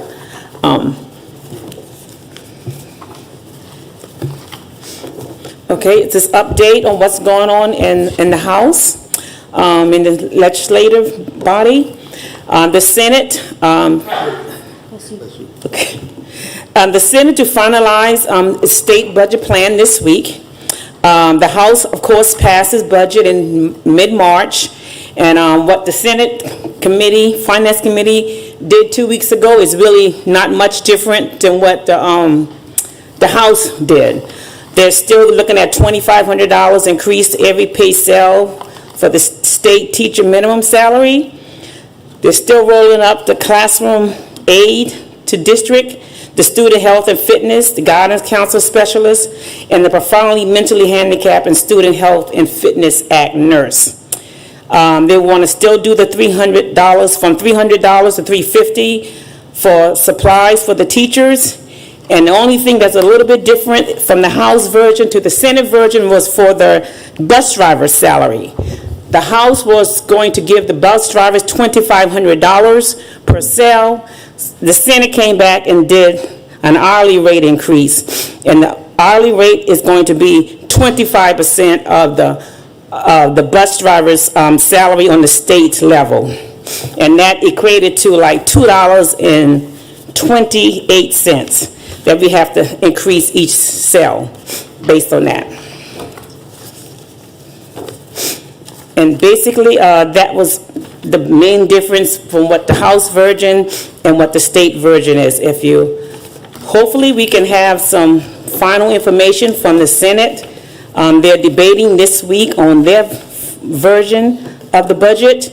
And hopefully by the end of next week, I should have some more definite numbers, because as we know, this is just a draft and it's a working budget. So we still have information that we're waiting on from the legislative bodies, and we're still working on some more information coming in from our departments. Okay, I'm going to go over the preliminary our preliminary budget, which is the draft.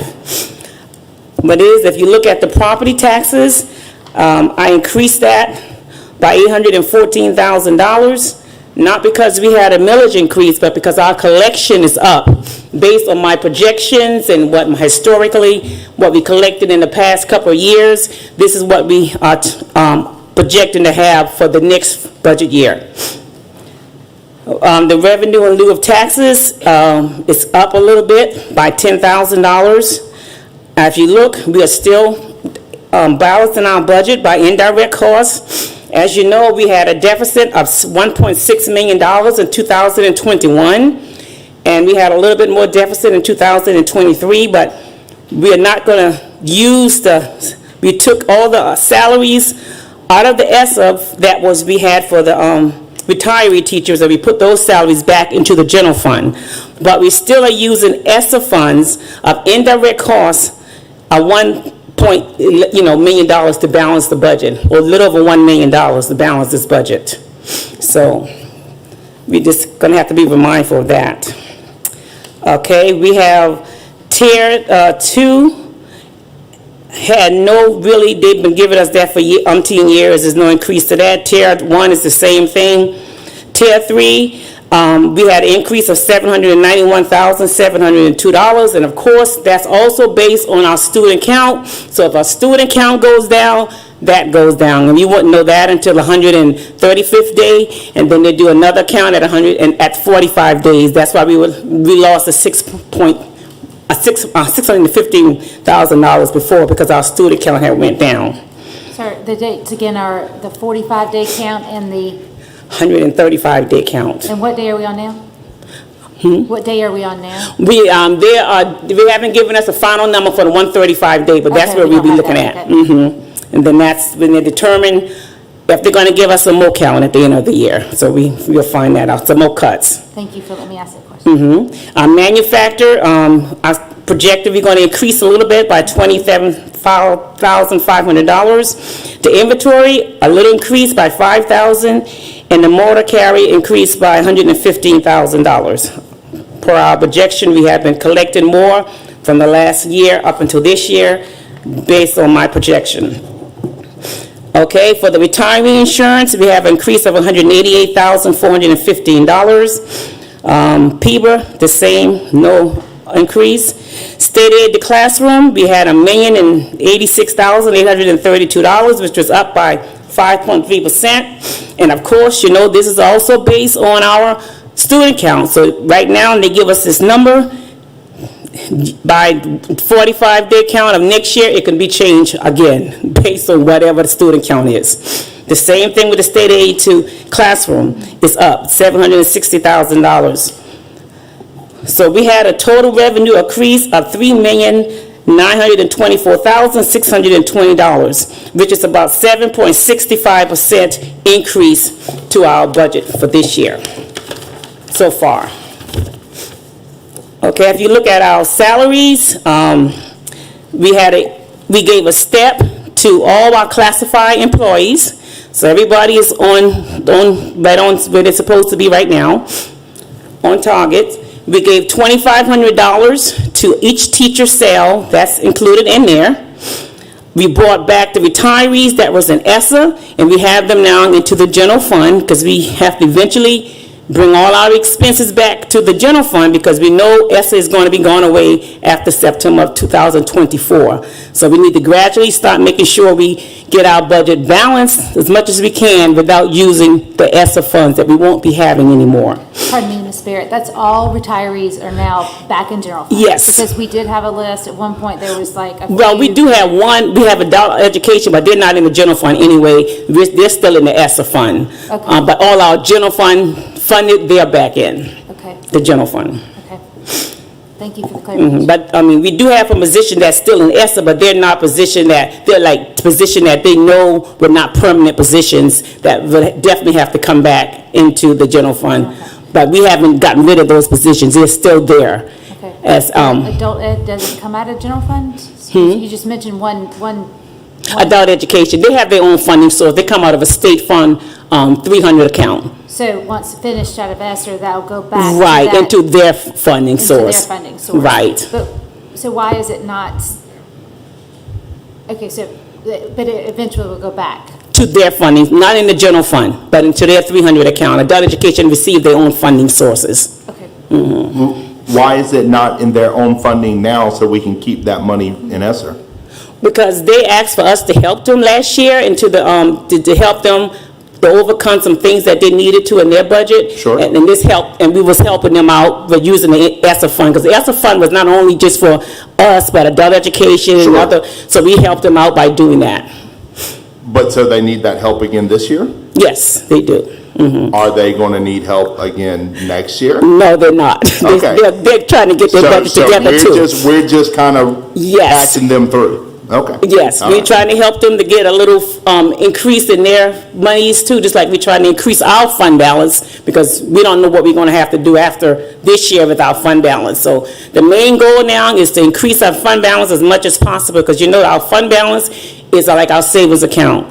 And we got to try to save it, because we don't know when a rainy day coming, and we don't know how the funding is going to be coming. So my goal is to make sure that we have our fund balance up as much as possible.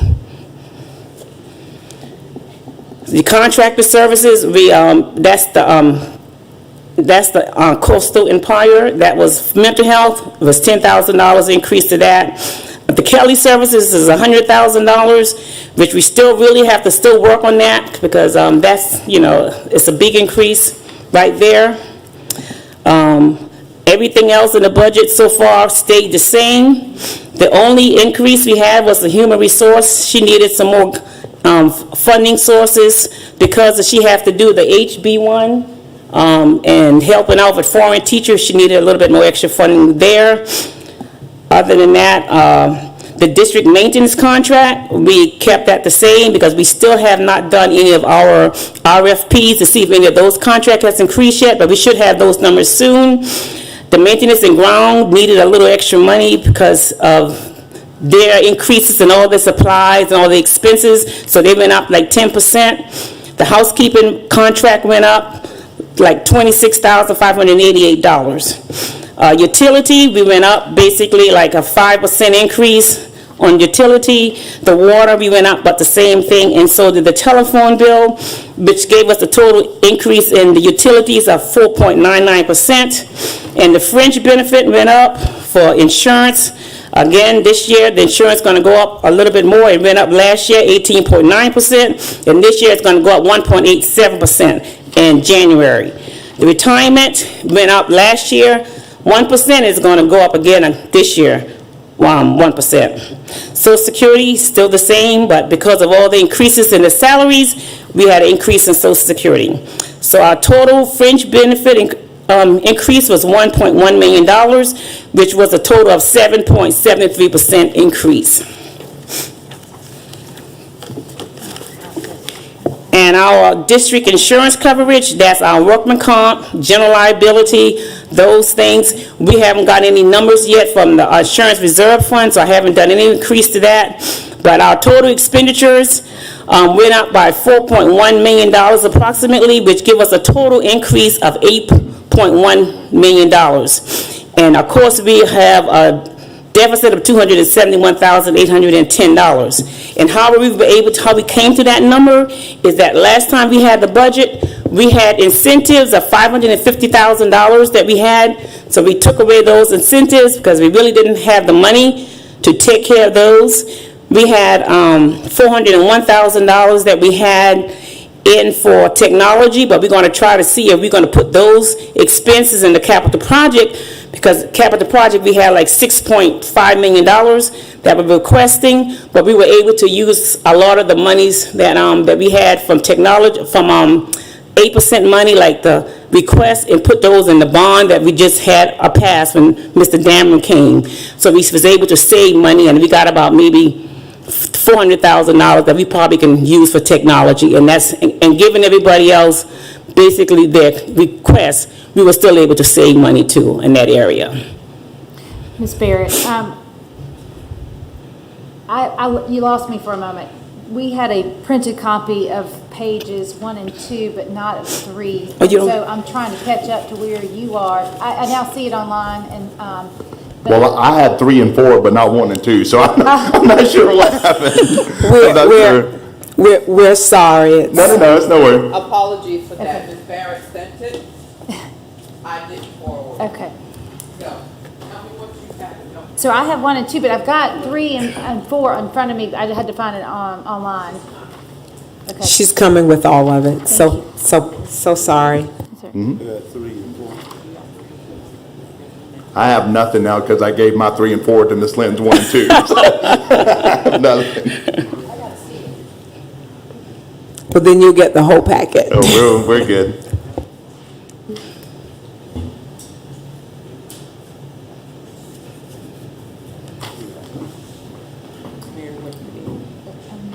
Ms. Barrett, while we're getting that straight, did you say contract services? You said that was the Coastal Empire. I don't have anything now. Mm-hmm. And Ms. Lynn should have her total. Yes, She sir. should be good. Mhm, That's yes, the sir. mental health. The mental health. Thank you, Ms. Right, we Barrett. contracted with them. Madam Vice Chair, were you going to ask a question, or can I ask a question while you're?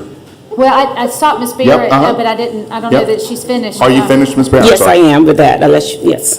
Thank you. Okay, so Ms. Barrett, Thank you, darling. I just want to say, this is just coming from me, okay? What I really want to see is a budget that is matching the total expenditures from last year, right? I want us to be at where we were last year, and then we can kind of move up from there as we need to. So with that being said, in lots of sections, but especially under the instructional supply requests,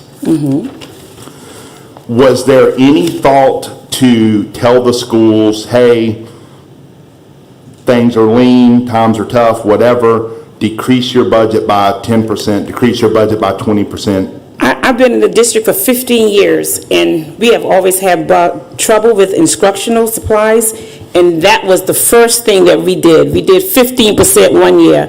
The next year, we went back and did another 15%. The next year, we did another 15%. I think we've cut them pretty streamlined. We've done a lot. Okay, so let me ask a broader question. When we were gathering schools, departments, all of those budgets, did we tell anyone, hey, trim your budget by 5%, trim your budget by 10%? No, we didn't tell them that. Because if I am looking at this correctly, the budget from last year and the budget, or from this year, and the budget that is being presented from next year, we don't have any decreases anywhere. Is that factual information? That is factual, yes. Most of our increases for this budget is salaries. Yes. And fringe. So we cannot give the teacher, we have to give the teachers the step, that's just the $2,500. We don't have to give the classified people their steps, but we'll be back where we were before. Yeah, we do. Yeah, we do. Yeah, we do. Yeah. And we got to do the mandates that the state tell us, which is the insurance has to go up. We have to do the mandates for the retirement.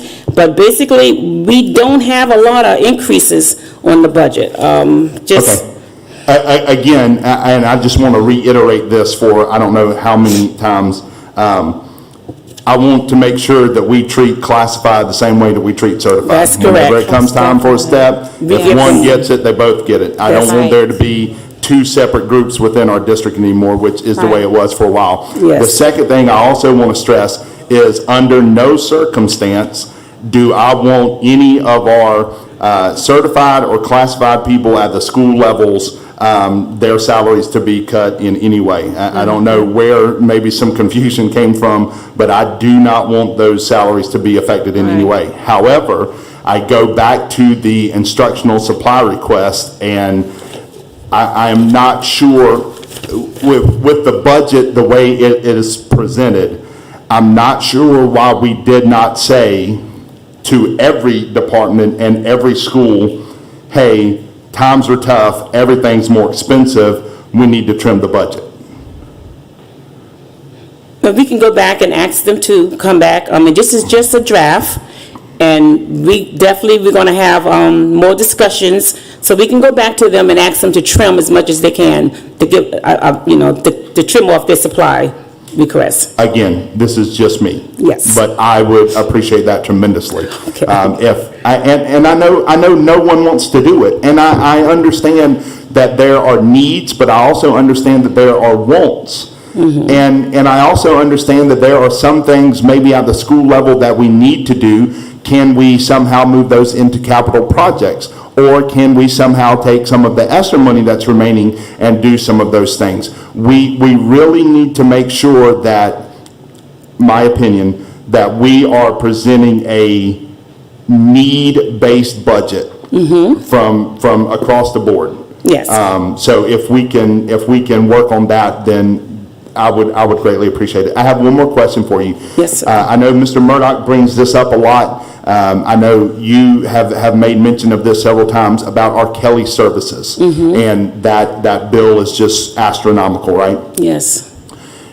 Is there any increase in that bill and in those services because of our COVID policy where if you tested positive, you had to be out for X amount of days, so we had to get subs? Is there there's none of that? No, there's people just not coming to work, basically. Not that. So there was no impact at all from the COVID making people be at home? No, it's absences. And policy hasn't allowed for COVID Right, leave we for don't a have long any time. COVID leave. Right, it's over. Right, but so my point is, in our COVID, I think somewhere in here, there's an updated COVID policy where you have to wear a mask, you have to show a positive, negative test and all those things. So when that teacher is not able to report to work, we have to have a sub to cover that class, correct? That's right. When they're So out. doesn't that go into the Kelly services? It does, but it's not our COVID leave policy. We don't have a COVID leave policy anymore. Okay, I'm sorry. So maybe I phrased it incorrectly. My point is, because of the COVID pandemic and the restrictions that are in place and those kind of things, it is forcing the need for more subs than we would normally have, correct? I would say no. Okay, Because COVID now is just like the flu. sure. And when teachers are out with the flu, we call for a sub. When they're out for any other illness, we call for a sub. So it's just teacher absences. Okay, but in fairness, that is mandated as opposed to, I think sometimes the perception is we just have teachers who aren't just showing up to work, which may or may not be the case. We do. But there is a portion of that that is mandated in some way based on those positive tests and all. Well, all communicable diseases are mandated. Sure. So if you're out with the flu, Right. you can't come to school. If you have anything like that, you can't come to school. So, in all due respect, anything that's communicable is mandated. Yeah, and I'm not So they have to arguing that stay. point. I'm just saying, there are certain times where we tell the teacher they can't come, which makes the need for a sub, which increases this Kelly Services cost. I'll let Miss Hamilton answer it more in detail because she deals with the subs a lot more than I do. But Mr. Irwin, we do have teachers who have chronic absenteeism. Right. Okay. So we encourage our supervisors to make sure that they are adhering to policy when approving leave. So if it's a sick leave, that's 3 to 5 days, we certainly would need a doctor's excuse to support that and then put it on file. But yeah, I just wanted to answer that question. So we don't probe as to the why. Sure. If someone says they're sick, everybody doesn't go to the doctor. If I have a migraine, I may stay home, sleep it off for a day and come to work. I may not necessarily go to the doctor. Sure. But if my leave extends to 3 days, then my supervisor is going to be expecting a note. Yeah. But the policy also gives the discretion to the supervisor to ask for a doctor's excuse on any day. And please, I'm not suggesting anything or trying to, I'm kind of with Mr. Murdoch on this. I'm trying to figure out a way that we can reduce the Kelly Services cost. So something else that we have encouraged, I had this conversation with the principals just the other day to piggyback on what Ms. Hamilton said. We have asked principals to work with teachers. For example, Mr. Irwin, if you need to go to the doctor at 2 o'clock in the afternoon, or if you need to go to the doctor at 1 o'clock in the afternoon, we ask that you come to work, and then we'll let you leave so that you can get to the doctor by 1 o'clock so that you don't have to take the entire day off, and there's not a need for a sub. So we're trying to be able to work with teachers and getting our principals to work with the teachers so that at least we have the teacher in front of the child for the better part of the day. So if teachers would work with us with that, we could reduce the cost of the Kelly sub in that frame of reference. I agree with you. I think that only makes sence. If you don't have an Yeah. appointment till afternoon, come work the part of the day that you can So work. if you all could help us with that, that would be a tremendous cost savings to us if we could get the teachers to work with that instead of taking the whole day off. And as I also shared with you at the work session too, we have an increase in Kelly bills also too. We went from $98 for a sub to $135 a sub, so that's played a part in it also. And everybody in salary increased, so Kelly did an increase on us also. And we did that in order to be competitive because we were not being able to get any subs when we were trying to get subs in Dorchester 2 and Dorchester 4 and Charleston and all of the areas.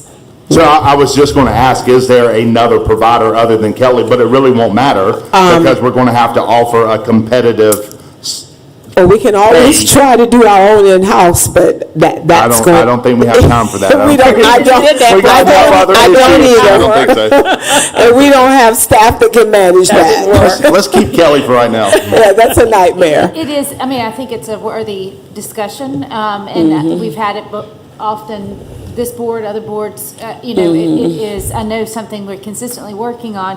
However, as large as that is, and it's an enormous expense. Yes. The increases in the expenses for next year, as I look at it, of 4 million, and is a lot in fringe. Fringe and salaries. And then the Yes. salaries that increase, so that's almost 3 in salaries and over 1 in fringe. So, I'm looking to what Mr. Irwin's asking as far as, where can the cuts come? Even if the instructional supplies are cut, that's only a $500,000 expense. Right. So I guess what I'm looking for too is, what are your suggestions on where we can cut? Well, the only way, like we said, 87% of our budget is salaries and fringe. And we have some vacant positions, and we have to be looking at those vacant positions and see maybe some of those positions, maybe with what's coming up with the charter school. It's a lot of uncertainties out there right now. So that's basically the only place we can look, but attrition. So part of my plan, you heard with the creative scheduling, so hopefully, when we begin to work on some of that, we'll be able to cut some of the vacancies that are out there. Dr. Cave, I do not want to belabor that point tonight Yes. because I know you're just starting that process. But I would be curious to understand, I'm all about the creative scheduling, but I would be curious to understand how that would work. For instance, my daughter is a sophomore, but she is taking junior level classes and senior level classes. So how would that work in that? And I don't need an explanation tonight. We need to think about those things. So your daughter would not be a part of that 7-period day because she takes the higher level courses, so she would have to be on the 4-period day. So it would not matter their grade level, it would matter more their academic track. Yeah, Okay. yes. I got you. That would be more how we would do the scheduling, yes. Going back to what Mr. Irwin mentioned earlier, as far as band students, academically, they're on different levels. How would that affect programs like that? It's a lot to be able to explain, Mr. Steininger. We would have to look at every teacher's schedule and every child's schedule, and we would have to make the adjustments that way. So we would take into consideration how the children are scheduled for band, and which children need to be on the 7-period day and which children need to be on the 4-period. That's how we would have to do it. My hope was to be able to work with Prismatic. I'm not sure what the plan is going to be for that, but they are experts in being able to do this, and they've already begun to kind of work with Mr. Cannon at looking at what students would benefit from the 7-period. One of the reasons that we're looking at it is for academic improvement as well, because Colleton High School is a priority school. So the research says that when you put children on a 7-period day, it also improves their academic achievement. But it also cuts down on the number of movements in the building for the higher achievers, but it also allows for the children that are in that particular area, like all the children in the freshman academy, those children would be moving succinctly together with one particular group of teachers, and we could confine them in one particular area. And then we wouldn't have to spread out those teachers across various other courses, so we could contain those children in one particular area. And then we wouldn't need as many teachers with our freshmen and sophomores if we would be able to schedule them with a 7-period day. So doing more work with a consultant to be able to help us figure out how we would be able to cut down on the number of teachers that we would need and how we would be able to schedule those children. Because normally with band, and I'm not sure, but normally with band, I think that they put the children based upon their grade level configuration. At least in the middle school, the 7th graders are together, the 8th graders are together, and they do some of that in the high school as well. So I don't think there's going to be any kind of cross configuration, because I think a lot of the 9th graders and 10th graders are together already, and the 11th and 12th graders are together. Okay, I don't think I agree with that, but anyway, like, for instance, Okay. my son is a drummer, and there are, the drum line practices together, and the entire drum line consists of the eighth grade all the way to 12th grade, and the ones that are at the high school from 9th to 12th practice together daily. So that would affect their winter percussion, all of that. Okay. That's just something to think about. Understood, but I think that's why you do creative scheduling, because just because it's that way now, it doesn't necessarily mean that's how it has to be all the time. So I think there are ways that we can make this happen for the good of the good of the order, for the good of the children. Dr. Cave, since this relates to the budget, when do you expect to give us that information? So, will it help with the budget? Well, Prismatic is beginning to work with the high school already. I'm not sure when we'll finish the scheduling piece. I think we have one additional reading. How many more readings do we have, Ms.? On May 9th, we have a reading, and I'm hopefully to have my final reading on the final draft on May 16th. That's when we should have the governor's final approval by then. So we'll be working on scheduling. We're beginning to work on scheduling now and next week and then the weeks to come. So hopefully we'll have that before the final reading of the budget. That's my plan. I wonder, is Prismatic skilled in helping with balance the budget? I wasn't here when they did salary study and all that, but did they help with that? They're not helping to balance the budget. They're just helping with the scheduling. They didn't help with balancing the budget. Just my opinion here, as far as the budget is concerned. I've looked back at the budgets for the past almost 22 years. Starting in 2012, we were around $36 million. Every year from 2012 till 2021, 2022, we increased our budget approximately $1 million. And in the past 2 years, we've increased our budget $10 million, the same amount that it took us 10 years to reach. So I don't know. I don't know that somewhere there seems to be some fluff in our budget that could be cut. Once again, I wish that I could go through it line by line, but we can't. We just don't have the time to do that as the board. But I think that we can go back to our departments, just like Mr. Irwin said, and ask them all to relook at their budget. There's things that we can cut. We did not jump $10 million in 2 years.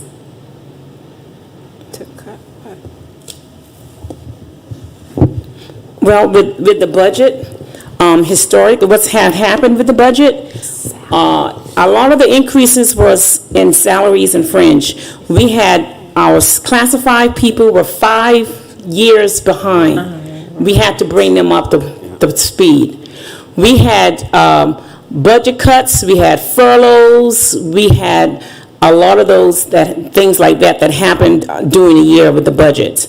Last year we had a big increase that we ever had for teacher salary, $4,000 per cell that we did last year. Every year we are required to give our teachers raises because the state requires that. It's mandated, and the state mandates other things like health insurance. It went up last year 18.1%. The state retirement went up. It's a lot of mandates that keeps going up that Sure. we don't have control over. But yes, we are going to definitely be looking at, through the attrition, at positions and see where we can cut. Yeah, Yeah. and obviously, this is my opinion, but, you know, in every organization, it seems like there's always a lot of chiefs and few Indians. And we've created a lot of positions in the past few years, a lot of higher paid positions. We've taken teachers out of the classroom and put them in administration positions, and we've paid them good salaries. And that's where a lot of our increase is at, if we look back at it. And I don't know that all of those were necessary. So we've done this to ourselves, so now we're going to have to cut other places because we created positions and created salaries that weren't necessarily there in the first place.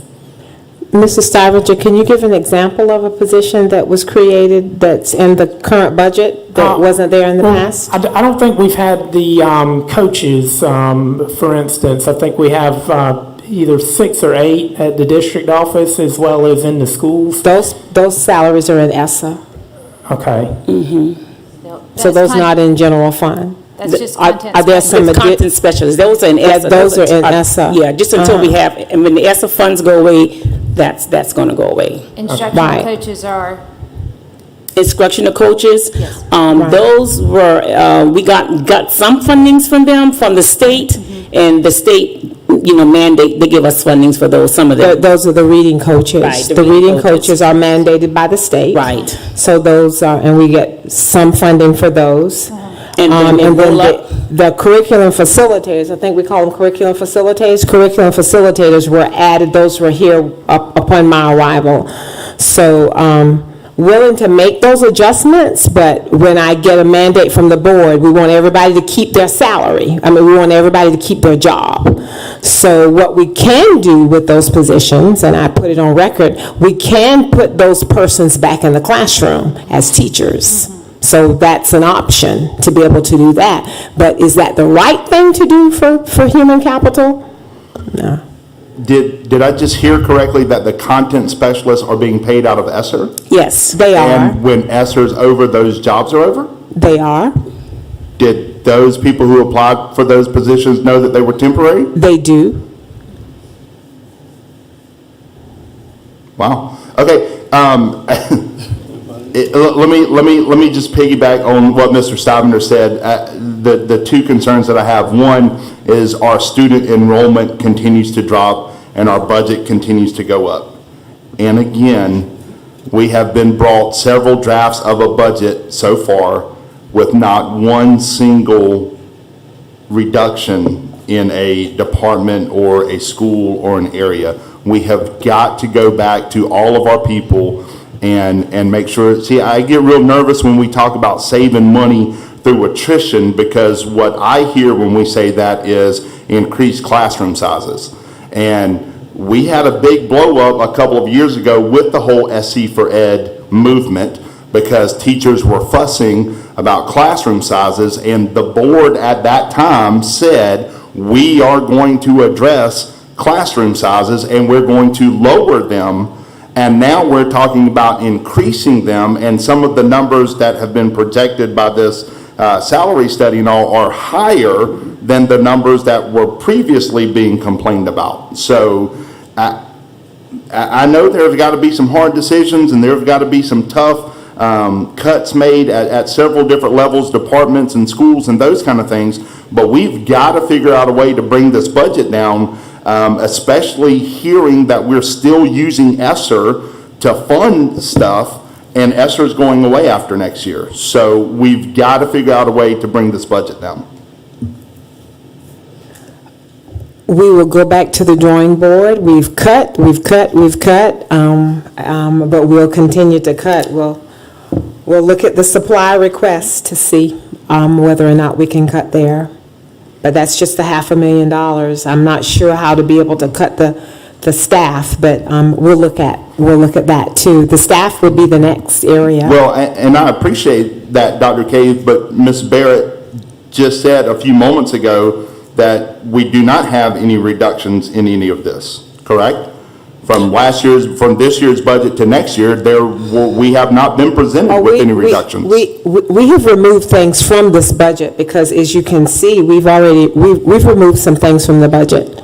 We removed the $400,000 from technology. Right. And So we removed the incentive plan. Incentives. Yeah, so we did remove those. Right, but nothing from any of the like specific line items from the schools or the department levels or any of those things. We haven't seen any reductions in any of Right. those. So that's why I said we'll go Right. back and we'll work on seeing if we can make reductions there. Thank you.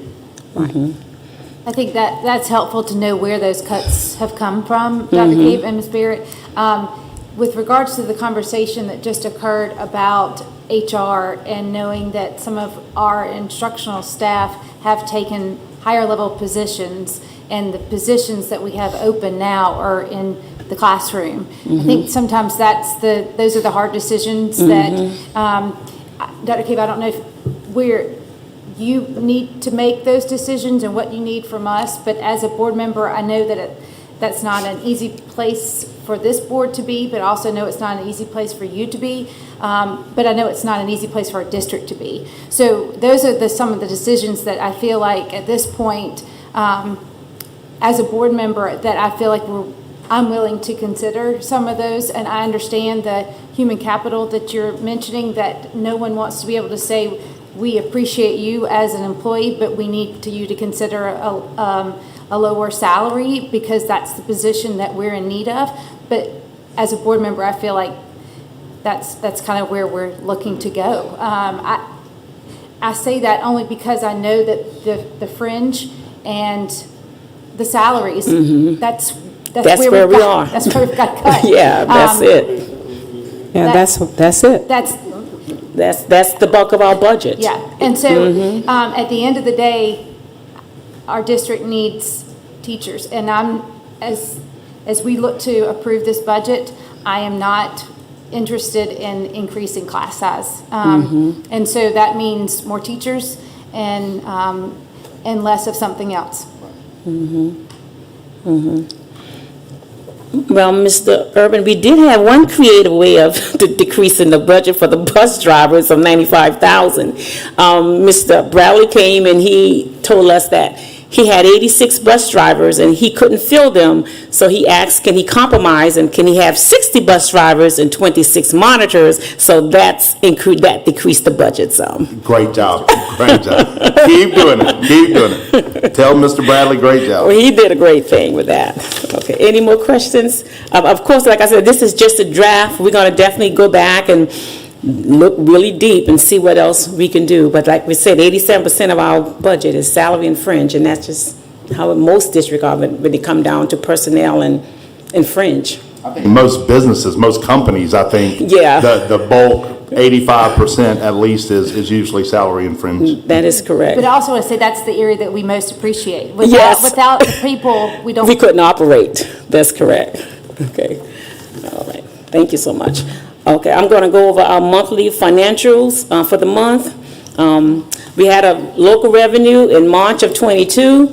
We had $501,662.10, and of course we had an increase of $936,810.49, which gave us a big increase of $435,148.39, which is a 60.5% increase that we had in property taxes.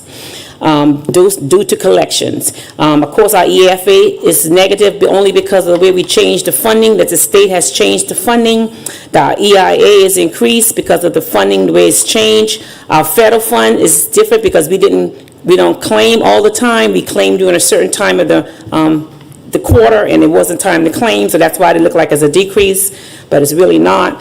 Food service had a decrease of $84,889.31, which we had a total decrease in revenue of $746,008.95 decrease. Our general fund expenditure is up by $624,950.56 increased. Special revenue expenses is up $160,943.21. Our federal expenses increased by $593,397.98. And our food service expenses has increased by $128,470.94. So we got a total increase of approximately $1.5 million, which is about 27.70% increase from one year to the next. Any questions? And we're gonna go work really hard on this budget and see what we can do with everything. Ms. Barrett? Yes, ma'am. What would be the easiest way for you to either send a link or? We'll send a link to you. On the transparency report. I know you We'll put it send out you, on the web. we'll put a reminder every month to send a link out. Okay. Any other questions? I have one more, just because she said link. Is there a link that the public can reach, like the capital projects, what's been done, what's been completed, what's been approved, all of that? Is there a way that the public can see that on our website? We would just have to create a page and put it out there. Is that stuff not currently on our website? Not the approval of the capital projects, but what's on the website is what's being paid out of that capital project. It's in our transparency report, but it's not breaking out like that. Can we per do se. that? Can we put the capital projects on there so just the public can see where we are, what's been done, what hasn't been done via what's been approved? Yeah, okay. Yes, we can do that. Like what I give you all every month? Like this Yes, something like that? Yeah, that'd be great. Okay. Thank you. Ms. Barrett, correct me, did I hear you correctly? Where do you say we pay the retired teachers out of? So I'm so glad they still, are able to come back and help us. How are we able to fund them? Well, the retiree teachers, just the previous 2 years, just for us to balance the budget, we paid them out of ESSA fund. But this year, we were still able to bring them back into the general fund, all the positions back into the general fund, and we're still like $273,000 short on that end, but we're going to still be working on that. But all the retiree teachers' positions are back into the general fund now. If I may ask a question about the capital projects, just a number of projects yet to be done. Do we have an idea over, Mr. Blakeney, over the next couple of months? Are there any projects that we know that we won't complete this year on capital? Not that I'm aware of, we're in the process of working on those projects. Okay. My goal is to have all of them done by June 30. Okay. So we're working, we've been working diligently on that. Actually, we did a lot of them last week during spring break. So those will be reflected in more in next month's So report? what we did with the capital project, everything, we sat down and we looked at all the projects that maybe weren't going to be done, and I put them all back into unbudgeted so that they can be utilized again for more projects that we're going to be doing.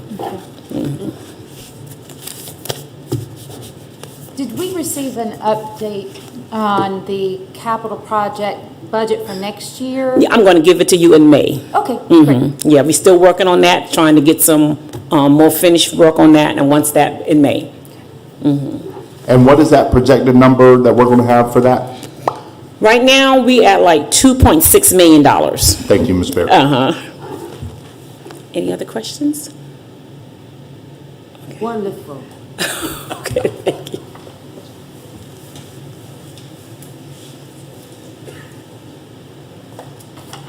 Mrs. Strobel, do you have anything else for finance?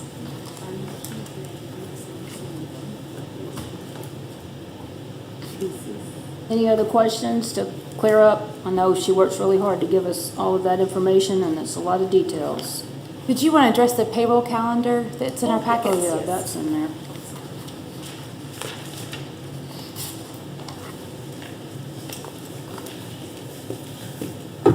We just wanted to give you the payroll calendar for next year. There was two of the payroll dates that we changed. We're trying to get everything consistent with the payroll dates so that everyone would know exactly what date they're going to be paid. So what happened used to be that for Thanksgiving, they would get paid early. So what we did, we paid it on the regular date, the 15th and the 30th. So there's not an early pay there. December, it was back-to-back pay. So You used to get paid like the 8th of December or somewhere around that time, and then again around before they went on vacation. And a lot of time, it was just a long time when people come back to have any money, because they wouldn't get any other check until January 15th. So what we did is we sort of just put everybody on that schedule on the 15th and the 30th, so they would be getting paid the same time. I hope that that's a lot from employees telling you what they want, and our district changing what we do to accommodate what. Well, normally what we did was the November, we used to do that all the time in November, but, and I think a few years back, employees came to the board and then we changed it, so that's just something we did this time too. We just changed it back to the 15th and the 30th. And some of the employees did tell us that it's a long time before they get paid. Before they go on vacation, they wouldn't get another check until January 15th. So, but we just, we just put it out there for them to see way in advance how they're going to be getting paid. From what you described, it makes sense. And I think it's trying to be accommodating to our staff, which I appreciate, so thank you. Thank you, Ms. Barrett. I know that really helps the new teachers coming along to know that it's spread out, more evenly. So thanks for thinking about that and for your report. Next, we'll hear from Mr. Irwin, the curriculum and instruction. Ms. Jessica Williams. Good evening, Ms. Williams. How are you? Good evening, I'm fine, how are you? Good. All right. Hold on just a minute. Okay. All right, you have a copy of my report, and I want to start just by giving you an update on summer learning planning.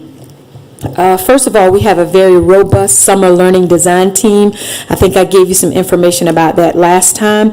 And as you can see on the slides, the program dates are there, June 5th through the 29th. Our theme is there.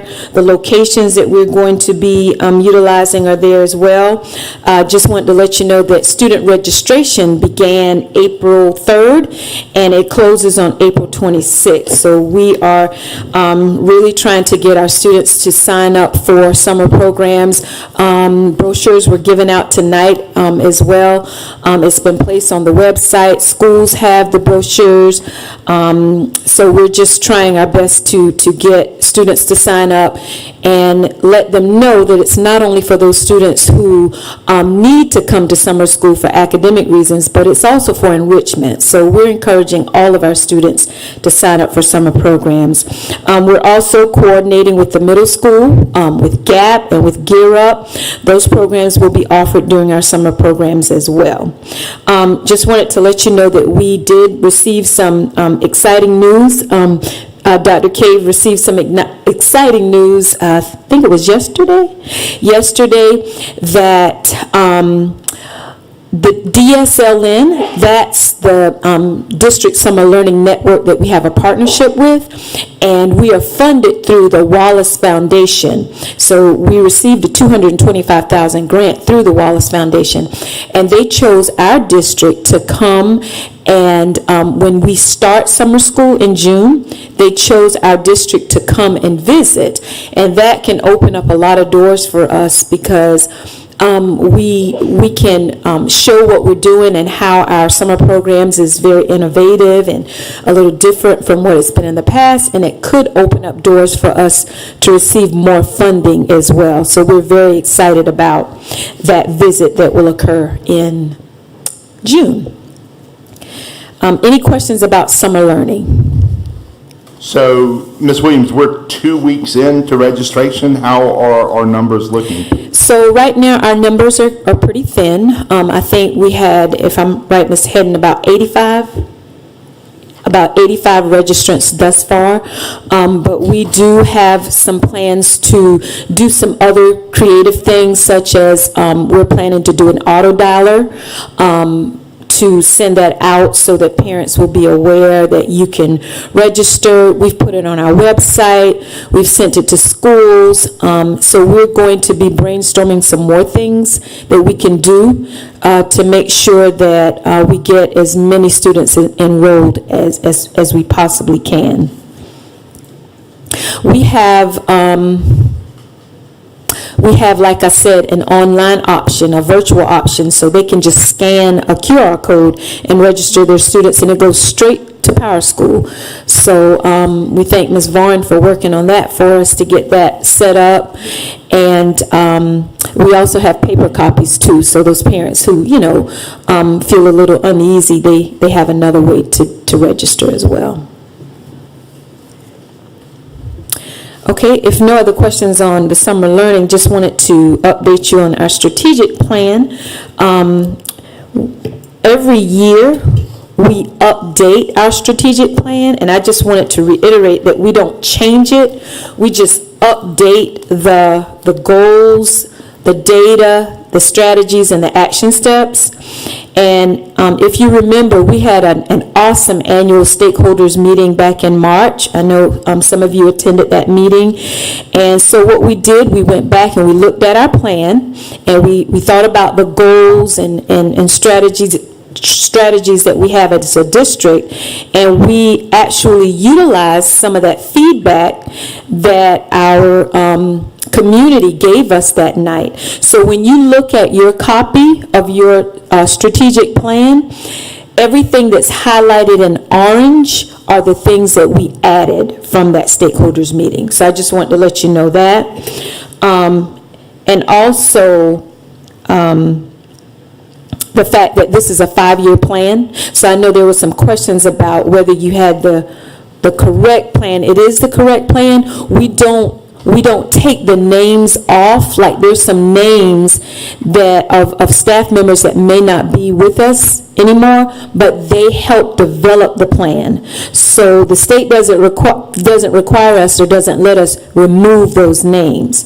So they're on there because they helped to develop it, and the plan is for 5 years. Ms. Williams, what year are we in the 5-year strategic plan? So this is our second year. Second. Mm-hmm. Thank you. You're welcome. Okay, any more questions about the strategic plan?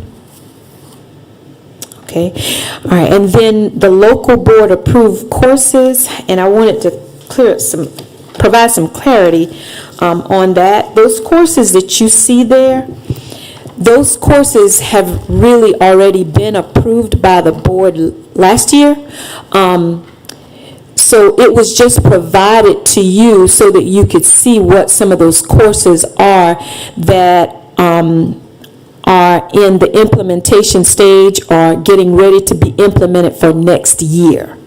So most of those courses on that list are on the state-approved CTE list. So they're already approved courses, but we presented those courses to you because Dr. Cave wanted you to be aware of the courses that we're working on getting started for the 2023-24 school year.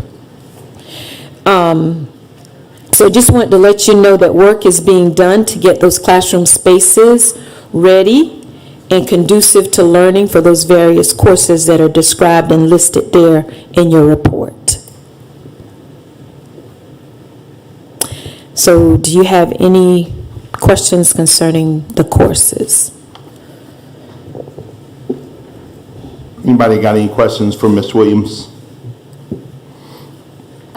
Just as we, in any HR needs relevant to next year's budget for these newer courses that we need to? I'm sure there are, and I do know that, interviewing is taking place for teachers or people to administer these classes.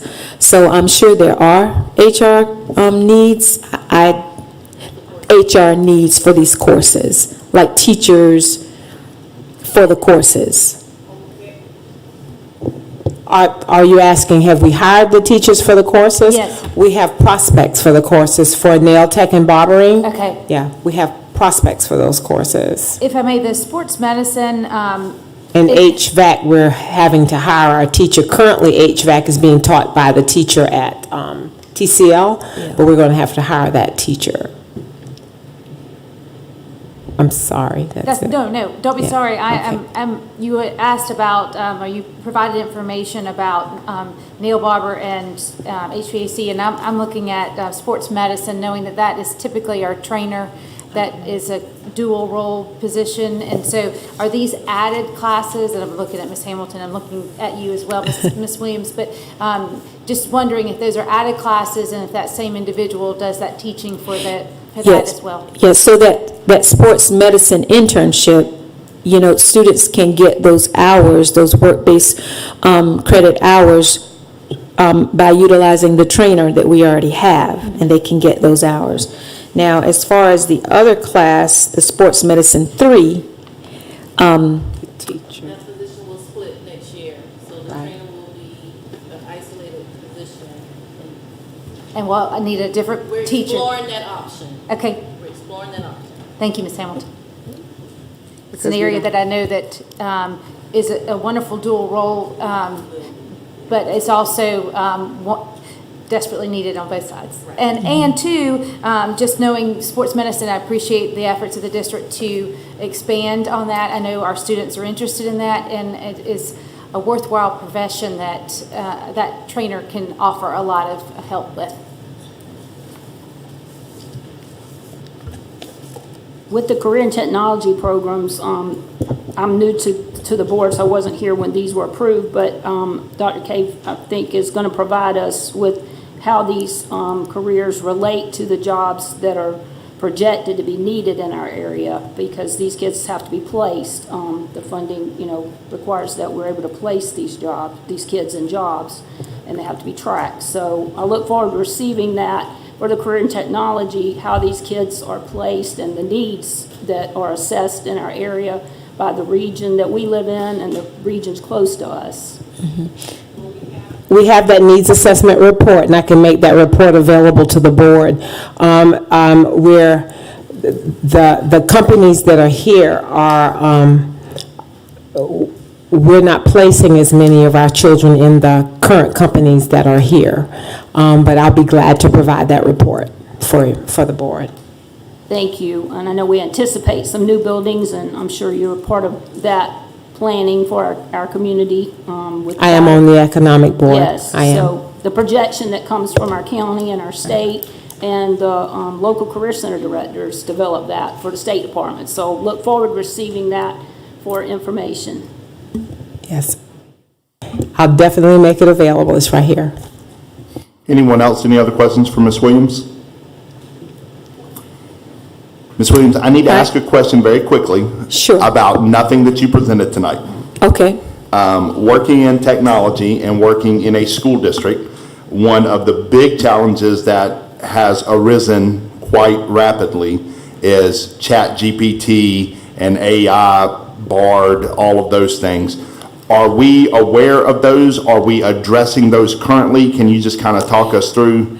Well, we are aware because at the last instructional leaders roundtable that we attended, they talked, they introduced it and talked about the fact that it could be a resource for teachers. We have not talked about it as a district because I'm sure that there's probably some mixed reviews.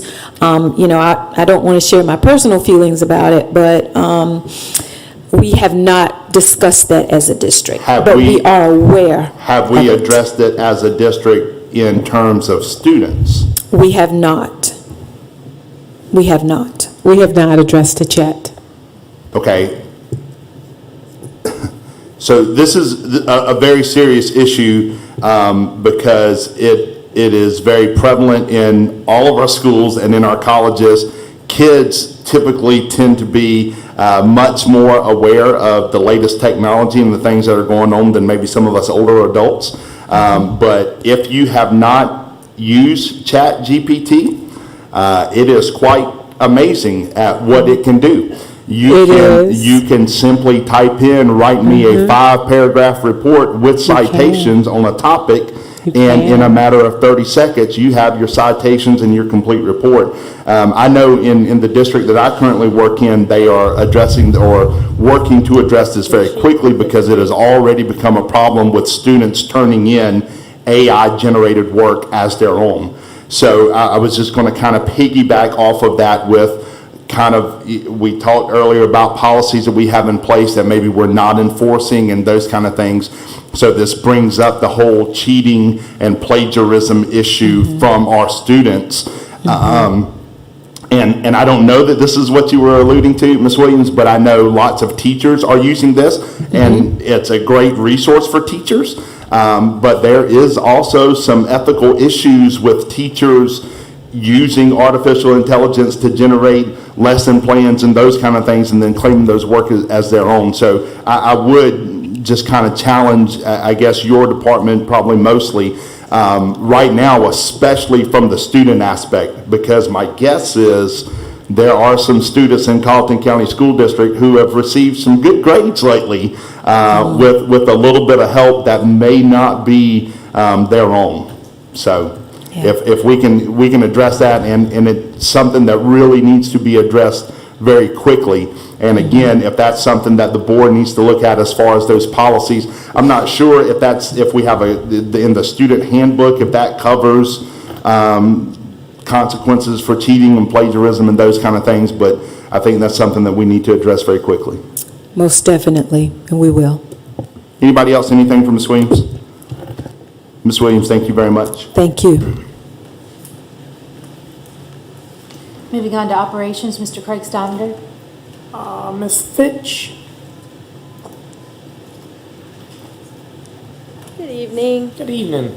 Y'all all have my report, so unless you have any questions for me, we can cut it short.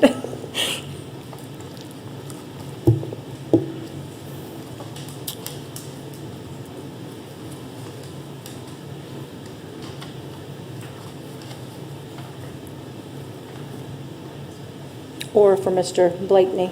You might have some questions for him. Mr. Blakeney, I had asked at the last meeting about the robotics classroom, and it states that robotics construction will begin on June the 5th. What is the anticipated timeframe on that? And it will be open for classes, I guess, by the start of the school year? Okay. Mr. Blakeney, am I correct that we've already started the project with the track at the high school? I'm meeting with the contractor on the week of May 1st. Okay, so that's probably be finished in summertime? Absolutely. He said it will take him 1 week to do well. Thank you, Mr. Blakeney. And is that just like resurfacing the actual track part? Is that the main part of that project? Yes, it includes removing the existing rubberized material that's on the track and putting the new material down and restriping it. Okay, The only difference is that we got to make a decision as to whether we want to go back with the traditional black, which will be right there, no problem, or we want to do like some other schools within the low country. color. A color, yeah. Right, right. An orange, or we can even use the navy and silver. blue, sure. Yes, but those are our options. For the color of the track and for the striping you're talking about? Yes, sir. Will that decision need to be made by the board? How does that work? However you like it. Right now, it's bid, just putting it back like it is. And it's just black with Black white with white stripes? Stripes, and then you got color stripes on some of the start lines and that kind of thing. Is there a more of a cost if we change colors? I'll find that out. Find that out for us, Mr. I do Lane. know, we're really under budget, but I do know this, by changing the color, it could delay the time. But right now, when track season's over, we're gonna have a lot of time. to get it Sure, done. so it won't be Yeah, yeah, that would be interesting to find out that, I will. because it would be nice to color coordinate it with our school colors. I'll find it out whenever we meet on the first week in May. Thank you, Mr. Blakeney. Mr. Blakeney, if I can ask you a question about next year's capital project budget, which we've received a number of projects, and one of them that I noticed was that our middle school didn't ask for a lot of things, and that's obviously because of the renovations that are being proposed. Right. However, the bus parking lot is proposed to be resurfaced. Yes. Do we have plans for the area to the right of the sixth grade area that did not get the asphalt resurfacing? No, at this point, we don't. Okay. But we think the budget is good enough that we can, when we get the architectural firm to look at it, that we can have both of them take a look at. and I see like what the we way can you're do. thinking. Yeah, I mean, it makes a huge difference. And I know Absolutely. everyone agrees with me, but, you know, it's an eyesore on the right. It is. It truly And is. so I'm happy to know that you're thinking about that. And then I had asked if the rental application process for facilities could be reviewed in any way as part of the board packet, but I didn't know if there was any information you wanted to share as far as how the community can rent our facilities and how that process Okay, is. it's on our website. You can go Okay. online under Buildings and Grounds, and it's got a rental process, and it's a detailed process that you need to follow. However, it's up to you guys. If you want to change anything that we have there, so be it. Yeah, not my intent. I just want to make sure that the community knows what that process Yes, it is. is a complete process of how you need to try to rent one of our facilities. And does the board have discretion on how that facilities are used? That's between you guys. It's not in policy right now, Probably not. that this board does? No. No, just wanted to make sure that everybody knows that. Thank you, Mr. Blake. Yes. This might fit somewhere else, but I was glad the architect mentioned things we could improve upon, but also mentioned the intercom system at the middle school. So I'm sure Dr. Cave, if we haven't already, can coordinate with technology or operations to make sure if they need help with operating that intercom, so we could take that off the budget Yes, I think as an that's, item of need. I think it's already renewed. We addressed it already on the capital projects list. You haven't seen the final version, which we'll present to you in May. But we made adjustments to those things. Thank you. thank you. Anything else, Mr. Stovner? Anything else, Mr. Stovner? No, ma'am, I'm good. Thank you. Thank you. Thank you, Ms. Fitch.